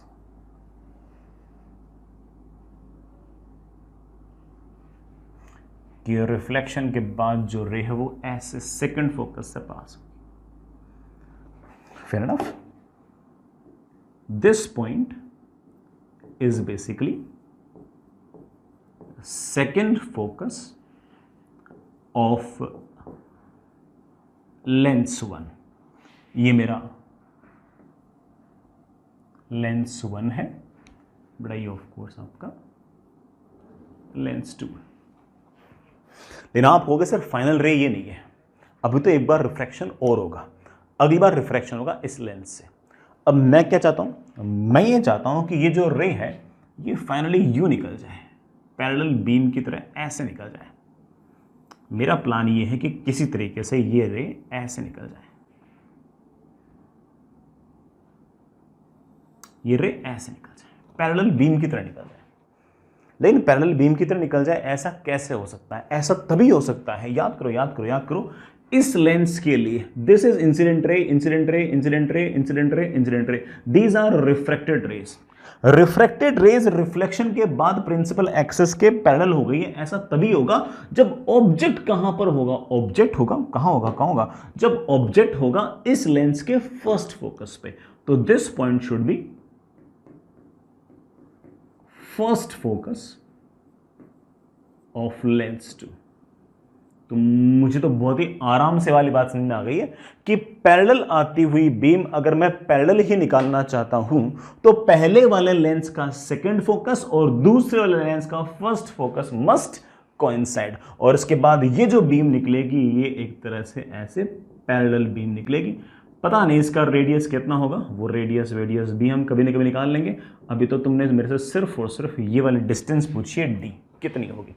बड़े आराम से हम जवाब दे सकते हैं कि क्या जवाब दे सकते हैं बेटा, पहले वाले लेंस के लिए ये वाला पॉइंट आपका सेकंड फोकस है, सेकंड फोकस है, तो this distance should be f1, this distance should be f1। यही पॉइंट, सेम पॉइंट इस सेकंड लेंस के लिए फर्स्ट फोकस है, this distance should be equal to your f2, and we could easily say कि this d distance should be equal to f1 plus f2। हमारे पास बड़े आराम से अच्छा सा रिजल्ट आ गया, प्यारा सा रिजल्ट आ गया, और हम बड़े इत्मीनान से कह सकते हैं कि d should be equal to f1 plus f2। ये तो बेटा इस सवाल के अंदर दोनों ही लेंस मैंने कन्वर्जिंग दिखा दिए थे। अगर इनमें से कोई डाइवर्जिंग होता तब भी आपका आंसर f1 प्लस f2 ही आता, बस वो f1 f2 विद साइन लिख देना, मतलब कोई डाइवर्जिंग हो तो उसको नेगेटिव लिख देना। तो ये अच्छा एक तरह से रिजल्ट ही है। ये जो f1 f2 है आप बेटा उनको विद साइन रख देना। कल को अगर मान लो कि एक कन्वर्जिंग हो और एक डाइवर्जिंग हो तो चिंता करने की जरूरत नहीं है, जो डाइवर्जिंग होगी उसकी फोकल लेंथ नेगेटिव होगी तो नेगेटिव रख देना, आपका आंसर एग्जैक्टली सेम आएगा, किसी प्रकार की कोई दिक्कत नहीं आएगी। I hope you get the point. अब पहला काम तो हो गया, अच्छा रिजल्ट है, कोशिश करेंगे कि हम इस रिजल्ट को याद रखें। हमारे काफी सारे सवालों के अंदर डायरेक्ट ये रिजल्ट काम आ सकता है बेटा। ऐसे सवाल आपको अपनी शीट के अंदर भी दिख जाएंगे, आपको HCV के अंदर भी दिख जाएंगे, कोई भी स्टैंडर्ड बुक होगी उसके अंदर ये आपको सवाल दिखेगा ही दिखेगा, पक्का होगा ये वाला सवाल, ठीक है। और अगर इनमें से कोई डाइवर्जिंग हुआ तो उसकी फोकल लेंथ को नेगेटिव रख देना। अगला सवाल, इसी का अगला सवाल, मैं बेटा अगला सवाल लिखता हूं, find radius of emergent beam. जो बीम बाहर निकली है उसका रेडियस बताओ कितना होगा, मतलब R2 क्या होगा। जो R2 है तो फाइनली जो बीम निकली है उसका रेडियस कितना होगा ये बताओ। मुझसे उसका रेडियस पूछ लिया गया, ये R2 पूछा, निकाल लेंगे बड़े आराम से, बड़े इत्मीनान से निकाल लेंगे। सुनिए बेटा, ज्योमेट्री देखना, ये स्ट्रेट लाइन है, अच्छी बात है, ये वाला एंगल आपका थीटा है, इसके जस्ट सामने ये वाला एंगल भी आपका थीटा है, क्योंकि ये लाइन तो आगे एक्सटेंड हुई है, ये लाइन आगे एक्सटेंड हुई है, ये वाला एंगल थीटा तो ये वाला एंगल भी थीटा। आप बड़े आराम से एक बात बोल सकते हो कि tan थीटा इज क्या बेटा, परपेंडिकुलर अपॉन बेस। बेटा ये रेडियस R1 तो ऑफ कोर्स बेटा ये डिस्टेंस भी तो आपकी R1, this distance of course comes out to be ये R1, यहां से यहां तक की डिस्टेंस मेरे बच्चे बोल चुके हैं F1, तो R1 upon F1 should be equal to the same tan theta can be written as, इस बीम का रेडियस ये R2, ये आपका F2, same tan theta can be written as R2 upon F2। Limit आ गया result अपना, मेरे पास आ गया R2 is equals to F2 upon F1 into R। ये आंसर आ गया, बढ़िया आंसर। अगेन अच्छा रिजल्ट है, याद रहे तो अच्छी बात है, ना भी याद रहे तो कोई बहुत बड़ा फर्क पड़ने वाला नहीं है। नेक्स्ट, इसमें तीसरी बात और पूछ लेते हैं और बार बार पूछ लेते हैं, लगभग हर किसी सवाल के अंदर पूछते रहते हैं, और वो ये है कि फाइंड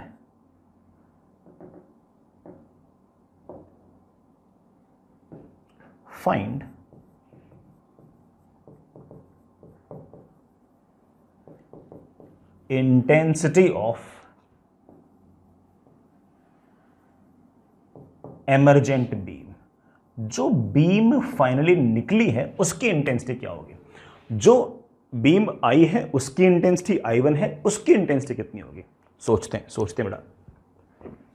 देखो, ये जो लाइट है, ये जो लाइट आई है, इसका पावर मैंने एक बार के लिए P लिखा हुआ है, तो P पावर आया। मैं एज्यूम कर रहा हूं कि लेंस जो है वो कोई भी लाइट को ना तो रिफ्लेक्ट करेगा ना एब्जॉर्व करेगा, सारी की सारी लाइट को रिफ्रेक्ट कर देगा। तो यहां पावर P है, तो यहां भी पावर P है, यहां भी पावर P है, यहां भी पावर P है। वही एनर्जी सारी की सारी आगे जा रही है। फिर अगेन यहां से रिफ्रैक्शन हुआ। मैं अज्यूम कर रहा हूं कि हमारा जो लेंस है वो एक आइडियल लेंस है, प्योरली ट्रांसपेरेंट है, प्योरली रिफ्लेक्ट है, ना तो ये लाइट को एब्जॉर्ब कर रहा है ना रिफ्लेक्ट कर रहा है, सारी की सारी लाइट को रिफ्रैक्ट कर रहा है। तो यहां पर भी जो लाइट पहुंची है उसका पावर भी वही होगा जो वहां था। इस पावर को हम बड़े आराम से वापस से कह सकते हैं कि पावर तो P ही है। सर पावर यहां भी P है, वहां भी P है, तो सर इंटेंसिटी बराबर होनी चाहिए? नहीं, क्योंकि यहां क्रॉस सेक्शनल एरिया अलग है, यहां क्रॉस सेक्शनल एरिया अलग है। इंटेंसिटी होती है power per unit cross sectional area. और आप बड़े आराम से कह सकते हो कि सर यहां पर इंटेंसिटी आएगी वही पावर डिवाइड बाई ये बड़ा इस बीम का area, that is pi R2 का स्क्वायर, दैट इज बड़ा P upon pi R square. हम बड़ा ये बड़ा रेडियस R1 था, पहले वाले इंटेंसिटी के लिए मैंने R1 यूज कर लिया, और यहां बड़ा मेरे पास इंटेंसिटी आ गई I2। मैं यहां से बड़े आराम से लिख सकता हूं कि I2 upon I1 is equals to, बड़ा ये I2 वो I1, हम बड़े आराम से इसको लिख सकते हैं R1 अपॉन R2 का होल स्क्वायर।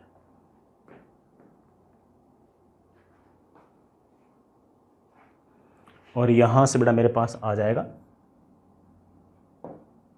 कि I2 is equals to R2 upon R1, sorry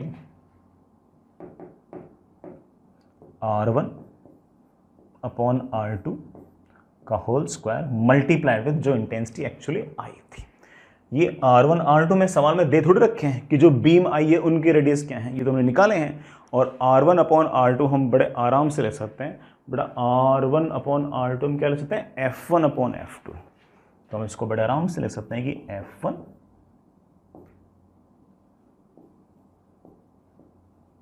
upon F2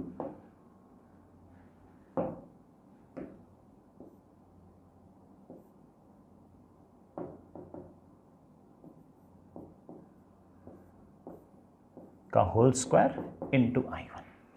अच्छा रिजल्ट बेटा, मैं यहां कहीं लिख दूं, यहां के लिख देता हूं।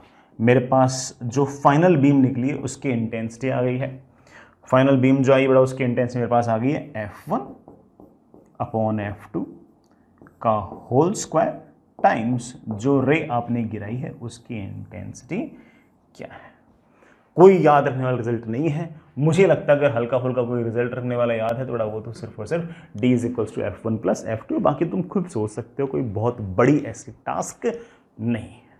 ठीक है, चलिए बच्चों, इस फॉर्मूले पर मैं आपको एक सवाल करा देता हूं, है ना। इस फॉर्मूले पर बेटा एक सवाल करा रहा हूं, सुनिएगा। आपके पास सिचुएशन मेरे बच्चों ऐसी है, ये कॉमन प्रिंसिपल एक्सिस है और ये दो लेंसेज हैं।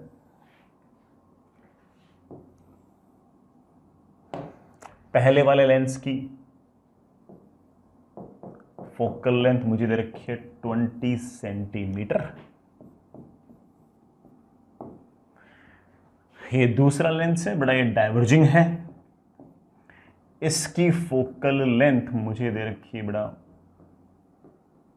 -5 सेंटीमीटर, और दोनों के बीच में जो डिस्टेंस है, लेट्स से मेरे बच्चे दिस डिस्टेंस इज d, ये मुझे निकालने हैं, ठीक है। यहाँ बेटा कोई पैरेलल बीम है, वो ऐसे आ रही है, लाइट की पैरेलल बीम है, ये आ रही है। इसका रेडियस मैंने एक बार के लिए r लिख दिया। Find d such that final emergent beam is parallel, ठीक है। और जो फाइनल एमर्जेंट बीम निकलती है ना, उसका तुम्हें यही बताना है कि ना उसका रेडियस कितना होगा, बता देंगे, बिल्कुल बता देंगे। अगर आपको डी निकालना है तो आप तो डी तो बड़ा सिर्फ फॉर्मूला यूज कर लो, बड़े आराम से काम बन जाएगा। आप कह सकते हो कि सर डी की वैल्यू आएगी, मैं फिर उसको एक्सप्लेन भी कर दूंगा। डी की वैल्यू आएगी simply F1 plus F2। F1 मेरे पास है 20 सेंटीमीटर और F2 है मेरे पास -5 सेंटीमीटर। बेटा प्लस है तो प्लस लिखो, माइनस तो माइनस लिखो, और मेरे पास डी की वैल्यू आ गई 15 सेंटीमीटर। इसका मतलब दोनों लेंसेज के बीच में डिस्टेंस 15 सेंटीमीटर होनी चाहिए। ठीक है बेटा, मैं इसको एक्सप्लेन भी कर सकता हूं, देखो कैसे।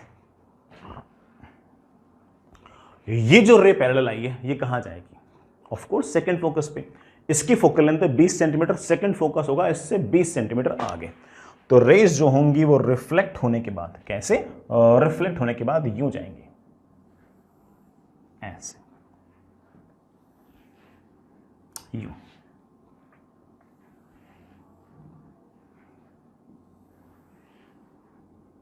यूं जाएंगे। ये डिस्टेंस कितनी है? 20 सेंटीमीटर। ये डिस्टेंस है 20, उसमें से ये डिस्टेंस है 15, तो ऑफ कोर्स बड़ा ये डिस्टेंस मेरे पास आ गई है 5 सेंटीमीटर। अब इस लेंस को देखो, इस लेंस पर ये वाली रे गिर रही है, गिर रही है, गिर रही है, गिर रही है, गिर रही है। Intersection point of incident rays is known as object. इसके लिए बेटा ये ऑब्जेक्ट है, और ये कितनी दूर है? ऑफ कोर्स बेटा यहां से 5 सेंटीमीटर दूर है। 5 सेंटीमीटर इसका फोकल लेंथ है। याद करो, this point is the first focus of this concave of this diverging lens. मैंने सिखा रखा आपको। और अगर आपकी ऑब्जेक्ट अगर फर्स्ट फोकस पे है तो तुम जानते हो कि रिफ्रैक्शन के बाद रेज मेरे प्यारे वाले बच्चों क्या हो जाएंगी? पैरेलल हो जाएंगी, ऐसे पैरेलल। तो सारी जो हमने थ्योरी पढ़ी थी मोर और लेस बेटा वही कहानी है। इस पैरेलल बीम का भी हम चाहे तो रेडियस वेडियस सब कुछ निकाल सकते हैं। इसका रेडियस मैंने स्मॉल r मान लिया है जो मुझे निकालना है। आई होप बेटा 15 सेंटीमीटर तुम लॉजिक समझ गए होंगे। दिस डिस्टेंस इज 20, उसमें से ये है 5, तो ऑफ कोर्स डिस्टेंस आपके पास कितनी आ गई है? 15। यही हमारी एक्सपेक्टेशन थी। This point is second focus of lens 1 and first focus of lens 2। Lens 2 का फर्स्ट फोकस बड़ा ही आपका डाइवर्जिंग लेंस है, याद करो। इसका जो फर्स्ट फोकस था वो इस तरह से आगे आया करता था, आपको बड़ा थ्योरी में याद हो ही गया होगा। काम बन गया मेरा। तो अगली बात, कोई मुझसे पूछ रहे सर ये रेडियस तो निकाल लो, सर ये जो रेडियस था बीम का सर ये तो निकाल लो। बिल्कुल निकाल लूंगा। अगर मुझे ये रेडियस निकालना है, so let's say this is r, let's say this angle is theta. मैं ज्योमेट्री से बड़े आराम से कह सकता हूं कि tan theta is equals to, ये रेडियस है कैपिटल R, यहां से यहां तक की टोटल डिस्टेंस है 20। मैं लिख सकता हूं tan theta is perpendicular upon base, that is capital R upon 20। That should be equal to small r upon 5, that is small r upon 5, और स्मॉल r की बड़ा वैल्यू आ गई है कैपिटल R/4। ले बेटा, उसके मुकाबले इसकी रेडियस 1/4 होगी। उसकी रेडियस अगर r थी तो इसकी रेडियस, इस बीम की रेडियस बेटा R/4 होगी। हालांकि बेटा रेडियस का जो रेशियो है याद करो बेटा, वो है ना फोकल लेंथ की रेशियो के बराबर आया था, तो उससे भी आप डायरेक्ट निकाल सकते थे। इसके मुकाबले इसकी फोकल लेंथ है 1/4, तो इसके मुकाबले इस बीम के मुकाबले इस बीम का रेडियस होगा 1/4। एक बात और, ये जो बीम आई है अगर इसकी इंटेंसिटी I0 है तो इस बीम की इंटेंसिटी क्या होगी? फॉर्मूले से तो आ जाएगा। वैसे लॉजिकली सोचो, तुम बोलोगे सर जितना पावर यहां से जा रहा है उतना ही पावर यहां से जा रहा है। बस यहां पर पावर जा रहा है ज्यादा एरिया पे, यहां पर उतना ही पावर जा रहा है कम एरिया पर। एरिया अगर कम हो गया है तो इंटेंसिटी बढ़ गई है, और जरा ध्यान दो कि ये वाला जो एरिया है, ये वाला जो बीम है, इसका एरिया तो है पाई आर स्क्वायर। ये वाला जो बीम है, यहां पर जो बीम है, इसका जो एरिया है दैट इज पाई, यहां पर जो रेडियस है उसका square that is pi capital R square by 16।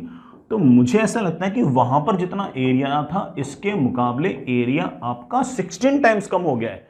Area घट गया लेकिन पावर उतना ही जा रहा है, तो ऑफ कोर्स इंटेंसिटी बढ़ गई होगी। आप बड़े आराम से कह सकते हो कि सर यहां पर intensity is 16 times I nought, this is 16 times of I nought. यहां पर इंटेंसिटी आई नॉट, तो वहां पर intensity 16 times of I nought. बाकी तुम फॉर्मूले से लिख सकते हो कि that is power upon power upon pi R square, या फिर बेटा मैंने आपको अलग से फॉर्मूला भी लिखा रखा था कि ना इंटेंसिटी यहां पर अपॉन इंटेंसिटी यहां पर is equals to F1 upon F2 का whole square and something like that. उससे भी आप निकाल सकते हो, लॉजिक से भी सारे सारे आंसर्स आप निकाल सकते हो। मैंने सिर्फ और सिर्फ यहाँ पर फॉर्मूला कौन सा यूज किया है, D is equals to F1 plus F2। बाकी सारी बातें हमने बड़े आराम से लॉजिक से रिलेट कर ली है, आप समझ तो गए हो।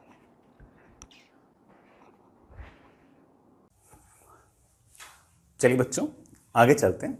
Next is lens formula.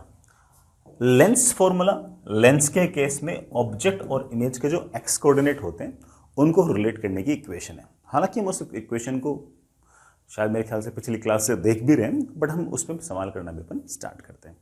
सबसे पहले बेटा मैं लिख भी दूं इस बात को कि lens formula is basically relation between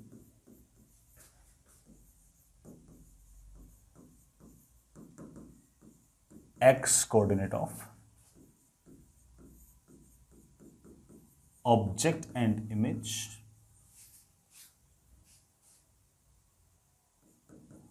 in case of lens। अगर लेंस की फोकल लेंथ दे रखी है तो ऑब्जेक्ट और इमेज को रिलेट करते हुए, ऑब्जेक्ट और इमेज के एक्स कोऑर्डिनेट को रिलेट करते हुए हमारे पास जो इक्वेशन है that is something like 1 by v minus 1 by u is equals to 1 upon f। इस 1 upon f को बड़ा हम पावर ऑफ लेंस भी कह सकते हैं, ठीक है। कई बच्चे थोड़ा ठीक है यहीं पर u की वैल्यू पुट कर देते हैं, यहीं पर बड़ा f की वैल्यू पुट कर देते हैं, फिर यहाँ से 1 by v आ जाएगा तो आखिर में v भी आ जाएगा। कई बच्चे इसको ऐसे भी याद रखना पसंद करते हैं कि sir 1 by v is equals to 1 upon f plus 1 upon u and v comes out to be FU upon F plus you. जैसे आपको इच्छा हो बड़ा वैसे यूज करो, इस तरह से यूज करना चाहो इस तरह से यूज करो, इस तरह से यूज करना चाहो इस तरह से यूज करो, या तो इस तरह ये वाले इक्वेशन में वैल्यूज पुट करने की आदत डाल लो, या फिर इस इक्वेशन में वैल्यूज पुट करने की आदत डालो, जैसे आपको अच्छा लगे वैसे करो। मुझे थोड़ा सा मैं इसको ज़्यादा पसंद करता हूँ, हालांकि बहुत बड़ा फर्क नहीं पड़ता इन बातों का, बट ठीक है बेटा, I hope it's okay. Object का कोऑर्डिनेट दे रखा होगा तो हम बड़े आराम से इस तरह से इमेज का कोऑर्डिनेट निकाल लेंगे। मैं v और u के लिए फिर से बातें बोल दूं। u जो है, अच्छा एक मिनट, जो आपका पोल ऑफ लेंस है वो आपका ओरिजिन रहेगा, ठीक है। अगर इंसिडेंट रे इस तरफ जा रही है तो ये वाली साइड प्लस होगी और ये वाली साइड आपकी माइनस होगी। u जो है it is x coordinate of object, v जो है बेटा इट इज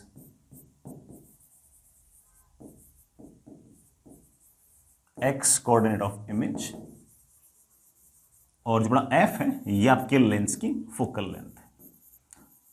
अक्सर आपको सवाल में लेंस की फोकल लेंथ दे रखी होगी, आपको चिंता करने की जरूरत नहीं होगी, ठीक है।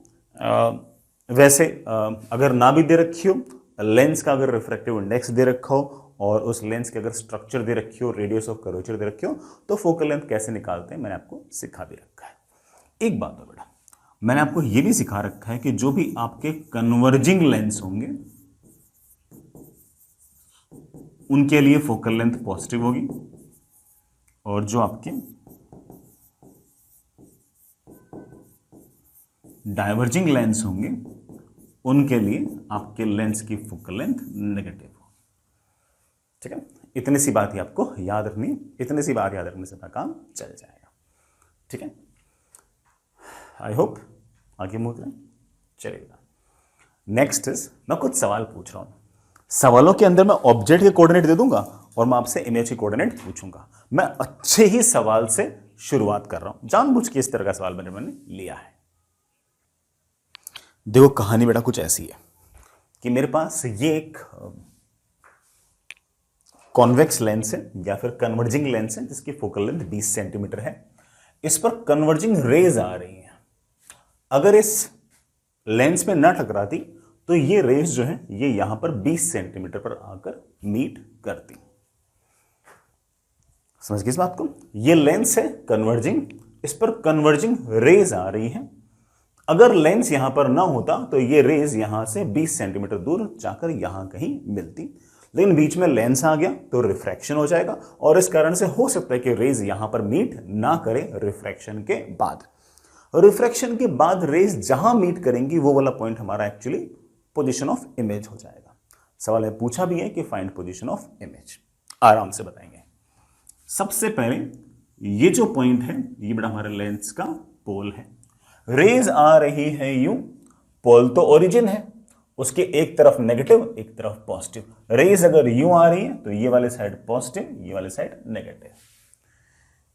फोकल लेंथ के बारे में सोचने की जरूरत ही नहीं है, सवाल के अंदर +10 सेंटीमीटर दे रखा है, लोड ही सॉरी +20 सेंटीमीटर दे रखा है, इसमें कोई लोड ही नहीं है। ऑब्जेक्ट का कोऑर्डिनेट क्या होगा? ऑब्जेक्ट की डेफिनेशन क्या है? Incident ray, incident ray, intersection point of incident rays is known as object. ये रहा ऑब्जेक्ट, और ऑब्जेक्ट का जो एक्स कोऑर्डिनेट है वो है मेरे पास 20। किधर वाला? माइनस वाला या प्लस वाला? प्लस वाला।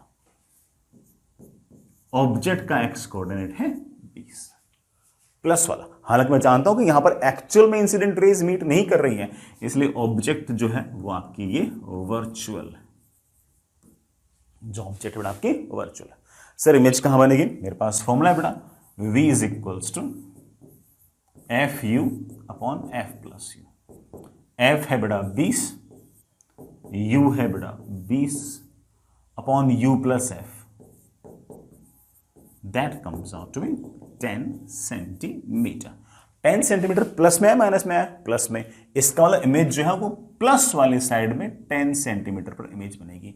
यहां इमेज कैसे बन सकती है बेटा? यहां इमेज ऐसे बन सकती है कि रिफ्रैक्शन के बाद ये जो रेज है वो यूं आए और यूं आए, and this is the position of image. बढ़ाइए, क्या यहां पर रिफ्रैक्टेड रेज एक्चुअली मीट कर रही है? जी हां, एक्चुअली मीट कर रही है, तो ऑब्वियस बात है कि बेटा ये जो इमेज है ये आपकी रियल है। रेज पहले से ही कन्वर्जिंग थी, कन्वर्जिंग लेंस पर और गिरी तो उस लेंस ने और बेटर तरीके से और अच्छे तरीके से उसको कन्वर्ज कर दिया, बल्कि थोड़ा पहले ही कन्वर्ज कर दिया, और रेज एक्चुअली मीट कर रही है, इसलिए आपकी जो इमेज है वो रियल है। और रियल इमेज को देखने का सबसे अच्छा तरीका क्या है कि कोई पर्दा लगा दो वहां पर। अगर पर्दा लगा दोगे तो आप इमेज को बेटर तरीके से देख पाओगे। ठीक है बेटा, सवाल समझिए। ऐसा ही एक सवाल और कर लेते हैं बेटा। मेरे पास एक डाइवर्जिंग लेंस है और इस डाइवर्जिंग लेंस की फोकल लेंथ नेगेटिव होनी चाहिए। बेटा मैंने दे भी रखी है कि इसकी फोकल लेंथ है -20 सेंटीमीटर। दो कन्वर्जिंग रेज आ रही हैं इस तरीके से, और अगर लेंस पे रेज ना गिरती, अगर यहां पर लेंस ना होता तो ये दोनों की दोनों रेज यहां आकर मीट करती। बेटा कहां पर? यहां लेंस से 10 सेंटीमीटर दूर आके मीट करती, लेकिन अब बीच में बड़ा आपका डाइवर्जिंग लेंस आ गया, तो मुझे ऐसा लगता है कि हो सकता है कि रेज यहां पर मीट ना करे, आगे मीट करे। सर आगे क्यों? क्योंकि रेज आ रही है ऐसे और बीच में डाइवर्जिंग लेंस है। डाइवर्जिंग लेंस तो बड़ा ऑब्वियस बात है रेज को थोड़ा दूर ही करेगा, और अगर दूर करेगा तो हो सकता है कि बड़ा इमेज थोड़ी सी दूर बने, उस तरफ बने। वही तो मेरा सवाल है आपसे कि बेटा find position of image. Refraction के बाद जो रेज है वो जहां पर मीट करेंगी बेटा that point is known as image, और मुझे इमेज की पोजीशन निकालनी है। बड़े आराम से निकालेंगे। रेज आ रही है यूं, ये लेंस का जो पॉइंट है बेटा ये है P। रेज आ रही है यूं तो ये वाली साइड प्लस और ये वाली side minus. This is incident ray, this is incident ray. Intersection point of incident rays is known as object. ये रही बेटा आपके ऑब्जेक्ट। कहां है ऑब्जेक्ट? पॉजिटिव साइड में 10 पे, तो मेरे पास U की वैल्यू आ गई है +10 सेंटीमीटर। फोकल लेंथ मुझे सवाल ने पहले से बोल रखी है कि -20 सेंटीमीटर। मुझे इमेज कहां होगी वो पता लगाना है। इमेज कहां होगी उसके लिए फॉर्मूला कितना क्लियर तो है बेटा, you F upon U plus F. U F 10 into -20 upon 10 plus -20, ऊपर तो बेटा 10 इंटू -20 आ गया, नीचे बेटा मेरे पास -10 आ गया, बेटा माइनस माइनस कैंसिल, 10 10 कैंसिल, बेटा v की वैल्यू आ गई +20 सेंटीमीटर। इसका मतलब इमेज जो होगी वो पॉजिटिव साइड में 20 पे बनेगी। बेटा पॉजिटिव साइड में बेटा 20 पे कैसे बन सकती है कि रेज रिफ्रैक्ट होने के बाद यूं जाए, रेज रिफ्रैक्ट होने के बाद यूं जाए। Is this your refracted ray? Yes. Is this your refracted ray? Yes. Intersection point of refracted rays is known as image. ये इमेज कहां बनी बेटा, ये इमेज बनी है यहां से 20 सेंटीमीटर पॉजिटिव में। पॉजिटिव में मतलब सामने की तरफ। तो ये इमेज रियल है या वर्चुअल है? रियल है। इस तरह के रियल इमेज को देखने के लिए हमें क्या लगाना पड़ता है? पर्दा लगाना पड़ता है, स्क्रीन लगाना पड़ता है। उस स्क्रीन पर जैसे इमेज बनेगी उसको हम और बेटर तरीके से देख पाएंगे। आई होप इस बात को समझ गए होंगे। आगे चलते हैं, ठीक है बेटा, आगे चले चलिए। नेक्स्ट इज अपन बेटा कुछ आसान सवाल भी करेंगे वो थोड़ी देर बाद में। आपको भी ऐसा लग रहा है कि यार सर टफ वाले सवाल पहले करा रहे हो, आसान वाले बाद में क्यों? क्योंकि बेटा मैं आसान वाले सवालों में एक फॉर्मूले का और साथ में काम निपटाना चाहता हूँ, ठीक है, वो मैग्निफिकेशन वगैरह का, इसलिए मैंने आसान सवाल थोड़ा बाद के लिए छोड़ रखे। ये एक मल्टीपल रिफ्रैक्शन का सवाल है, मैं यहां पर लिख भी लूं, मल्टीपल रिफ्रैक्शन का सवाल है। सुनिएगा, ये एक कन्वर्जिंग लेंस है, फोकल लेंथ है आपकी 10 सेंटीमीटर। इस लेंस से 40 सेंटीमीटर दूर दूसरा लेंस है जिसकी फोकल लेंथ है -10 सेंटीमीटर। तो ये ऑब्वियस बात आपका डाइवर्जिंग लेंस हो गया। दोनों लेंसेस के बीच की जो दूरी है वो आपके पास 40 सेंटीमीटर है। ये एक ऑब्जेक्ट है जो इस लेंस से 15 सेंटीमीटर और ऑफ कोर्स दूसरा लेंस से तो 55 सेंटीमीटर दूर है। मेरा सवाल सिर्फ और सिर्फ इतना है कि find position of final image. जो फाइनल इमेज होगी उसकी पोजीशन क्या होगी? अब जरा खुद ही सोचो बेटा कि इस ऑब्जेक्ट से अगर रेज आएंगी इस तरफ तो उन रेज के साथ क्या होगा? उन रेज का 2 बार रिफ्रैक्शन होगा। पहला इस लेंस से रिफ्रैक्शन होगा, फिर इस लेंस से रिफ्रैक्शन होगा। इस लेंस को मैं एक बार के लिए लेंस 1 बोल देता हूं, मैं इसको एक बार लेंस 2 बोल देता हूं। कैलकुलेशन अगले पेज पे कर लो। इस लेंस से रेज आई बेटा ऐसे, रेज आ रही हैं यूं, तो ये वाले साइड प्लस बेटा ये वाली side minus. This is your incident ray, this is your incident ray. Intersection point of incident rays is known as object. तो ओ बेटा आपका ऑब्जेक्ट है, प्लस में नहीं माइनस में 15 पे, ठीक है। तो मैं एक बार रिफ्रैक्शन बाय लेंस 1 देख रहा हूं। अगर मैं रिफ्रैक्शन बाय लेंस 1 अगर देखूं तो बेटा ओ जो है वो आपका ऑब्जेक्ट है, ठीक है। इमेज कहां बनेगी बेटा? उसके लिए v is equals to U F upon U plus F. U है -15, एफ है 10। यू है -15, एफ है 10। यू है -15, एफ है बेटा 10।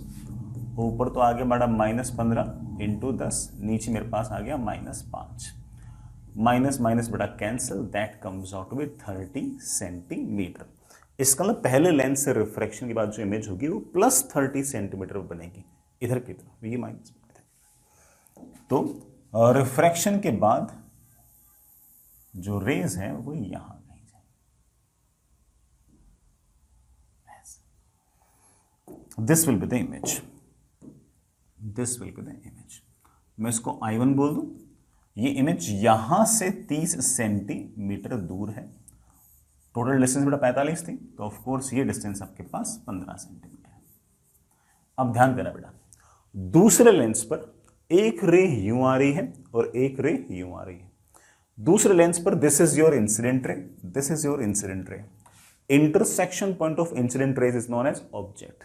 सो this I1 which is the intersection point of these refracted rays by lens 1 is also intersection point of these incident rays on lens 2.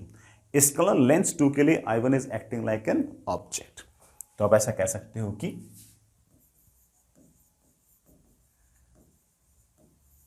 मैं lens 2 की अगर बात करूं तो लेंस 2 के लिए जो हमारा I1 है वही हमारा object.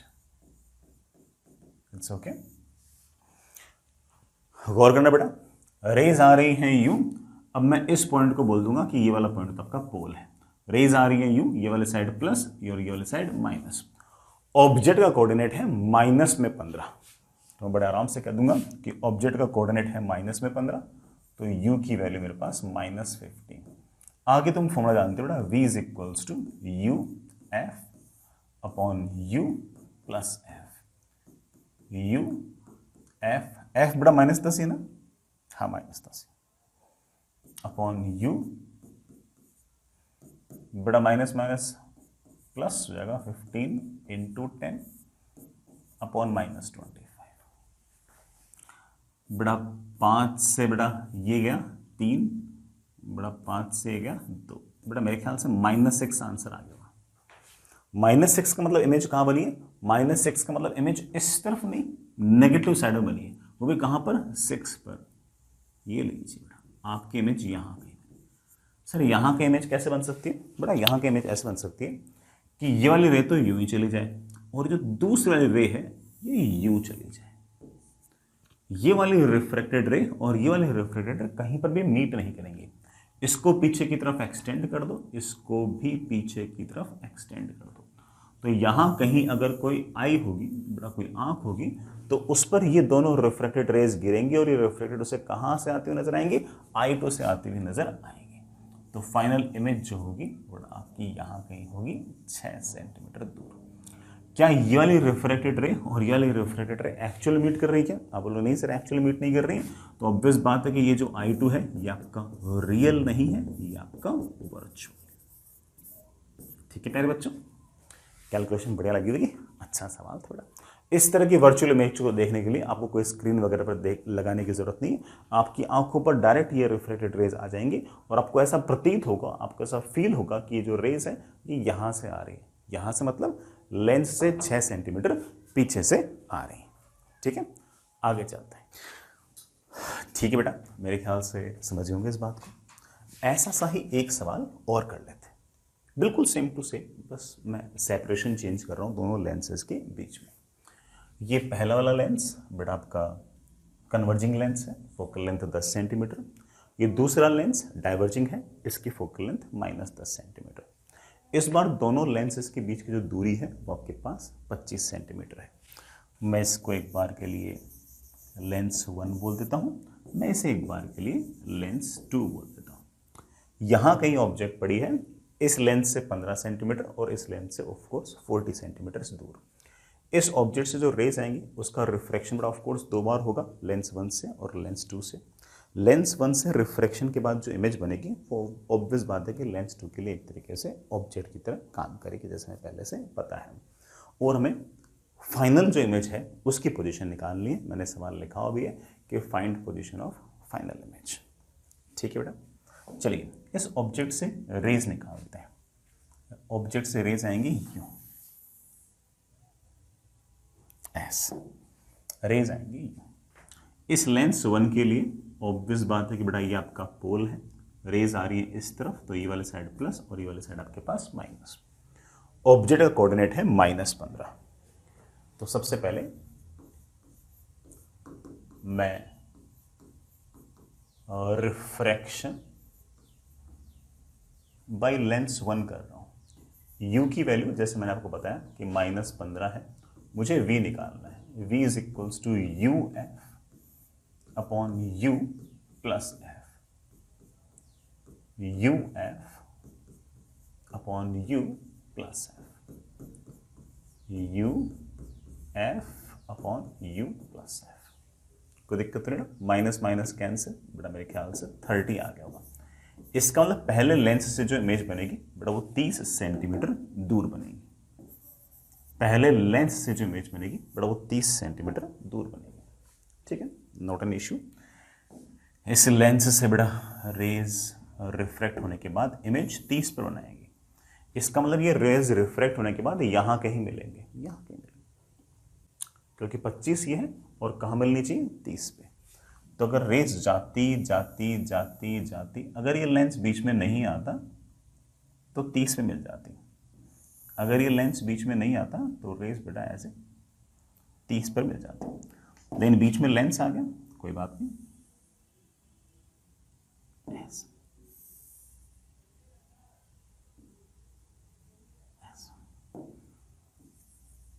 This is your I1। यहां से 30 सेंटीमीटर, तो बड़ा ऑफ कोर्स यहां से कितना 5 सेंटीमीटर। अब दूसरा रिफ्रैक्शन, लेंस 2 पर ये इंसिडेंट रे है, ये इंसिडेंट रे है। Intersection point of incident rays is known as object. तो ये जो I1 है, जो पहले वाले लेंस के लिए एक तरीके से हमारे पास इमेज थी, वो दूसरे वाले लेंस के लिए एक तरीके से हमारे पास ऑब्जेक्ट है। तो ये जो I1 है, it is image for lens 1 as well as it is object for lens 2, isn't it? और रेस यू आ रही है, ये वाले साइड बेटा आपके पास प्लस, ये वाले साइड आपके पास माइनस। ये बेटा जो पॉइंट है this will be your pole. Object का जो कोऑर्डिनेट है वो प्लस में 5 है। तो लेंस 2 से अगर मैं रिफ्रैक्शन की अगर मैं बात करूं, तो अगर मैं रिफ्रैक्शन बाय लेंस 2 अगर बोलूं, तो मैं सिर्फ ये कहना चाहता हूं कि उसके लिए u की वैल्यू +5। डाइवर्जिंग लेंस जिसकी फोकल लेंथ बेटा -10 है, इसकी फोकल लेंथ बेटा -10 है। इमेज कहां बनेगी ये मुझे पता करना है, तो v is equals to uf upon u plus f, uf upon u plus f। ठीक है, दैट कम्स आउट में -10 इंटू 5 अपॉन बेटा नीचे तो -5 आ गया होगा, माइनस से माइनस कैंसिल, बेटा इससे ये cancel, v comes out to be +10। बेटा +10 मतलब इमेज किस तरफ बनेगी, नेगेटिव साइड में या पॉजिटिव साइड में? तो आपको sir of course positive side में। तो रेज जो होंगी वो यहाँ पोल से 10 सेंटीमीटर दूर जाके रिफ्रैक्ट होने के बाद मीट कर जाएंगे। This is your final image, this is your final image.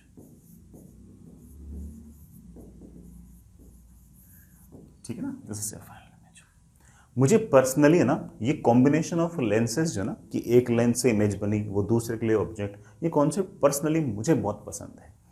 एक कारण तो ये किया है ना, ऑफ कोर्स सवाल तो अच्छे हैं ही, एक कारण ये भी है कि आगे जाके हम जो ऑप्टिकल इंस्ट्रूमेंट्स पढ़ते हैं, खास तौर से टेलीस्कोप और माइक्रोस्कोप पढ़ते हैं, वो काफ़ी हद तक इसी का एक तरीके से एक्सपेरिमेंटल सेटअप है।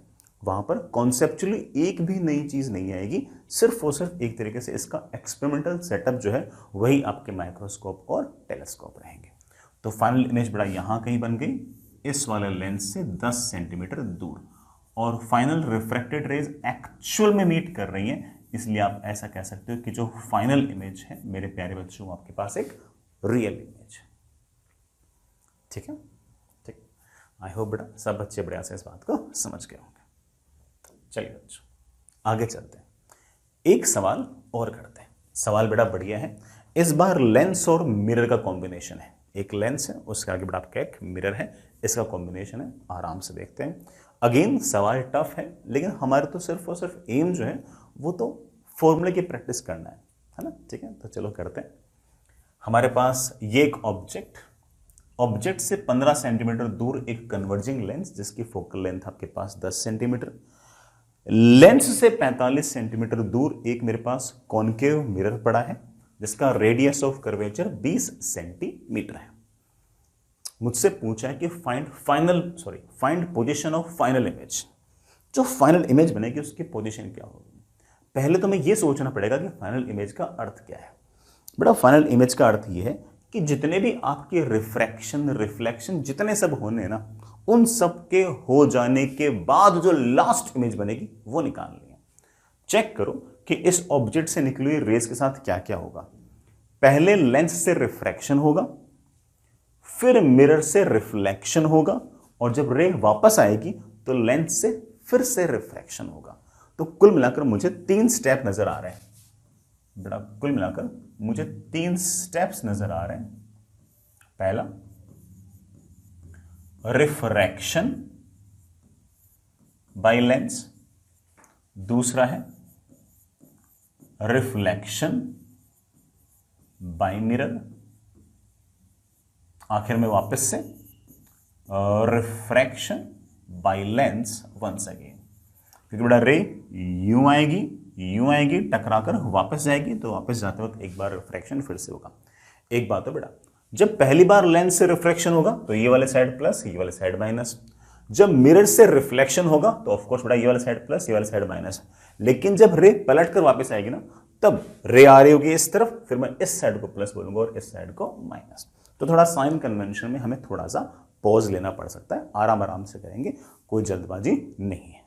सवाल आसान है, मैं थोड़ा इत्मीनान से कर रहा हूँ, ठीक है। मैं थोड़ा सा है ना कमजोर आदमी हूँ, मुझे समय लगता है, ठीक है। मैं बड़े आराम आराम से कर रहा हूँ, ठीक है। तो सबसे पहले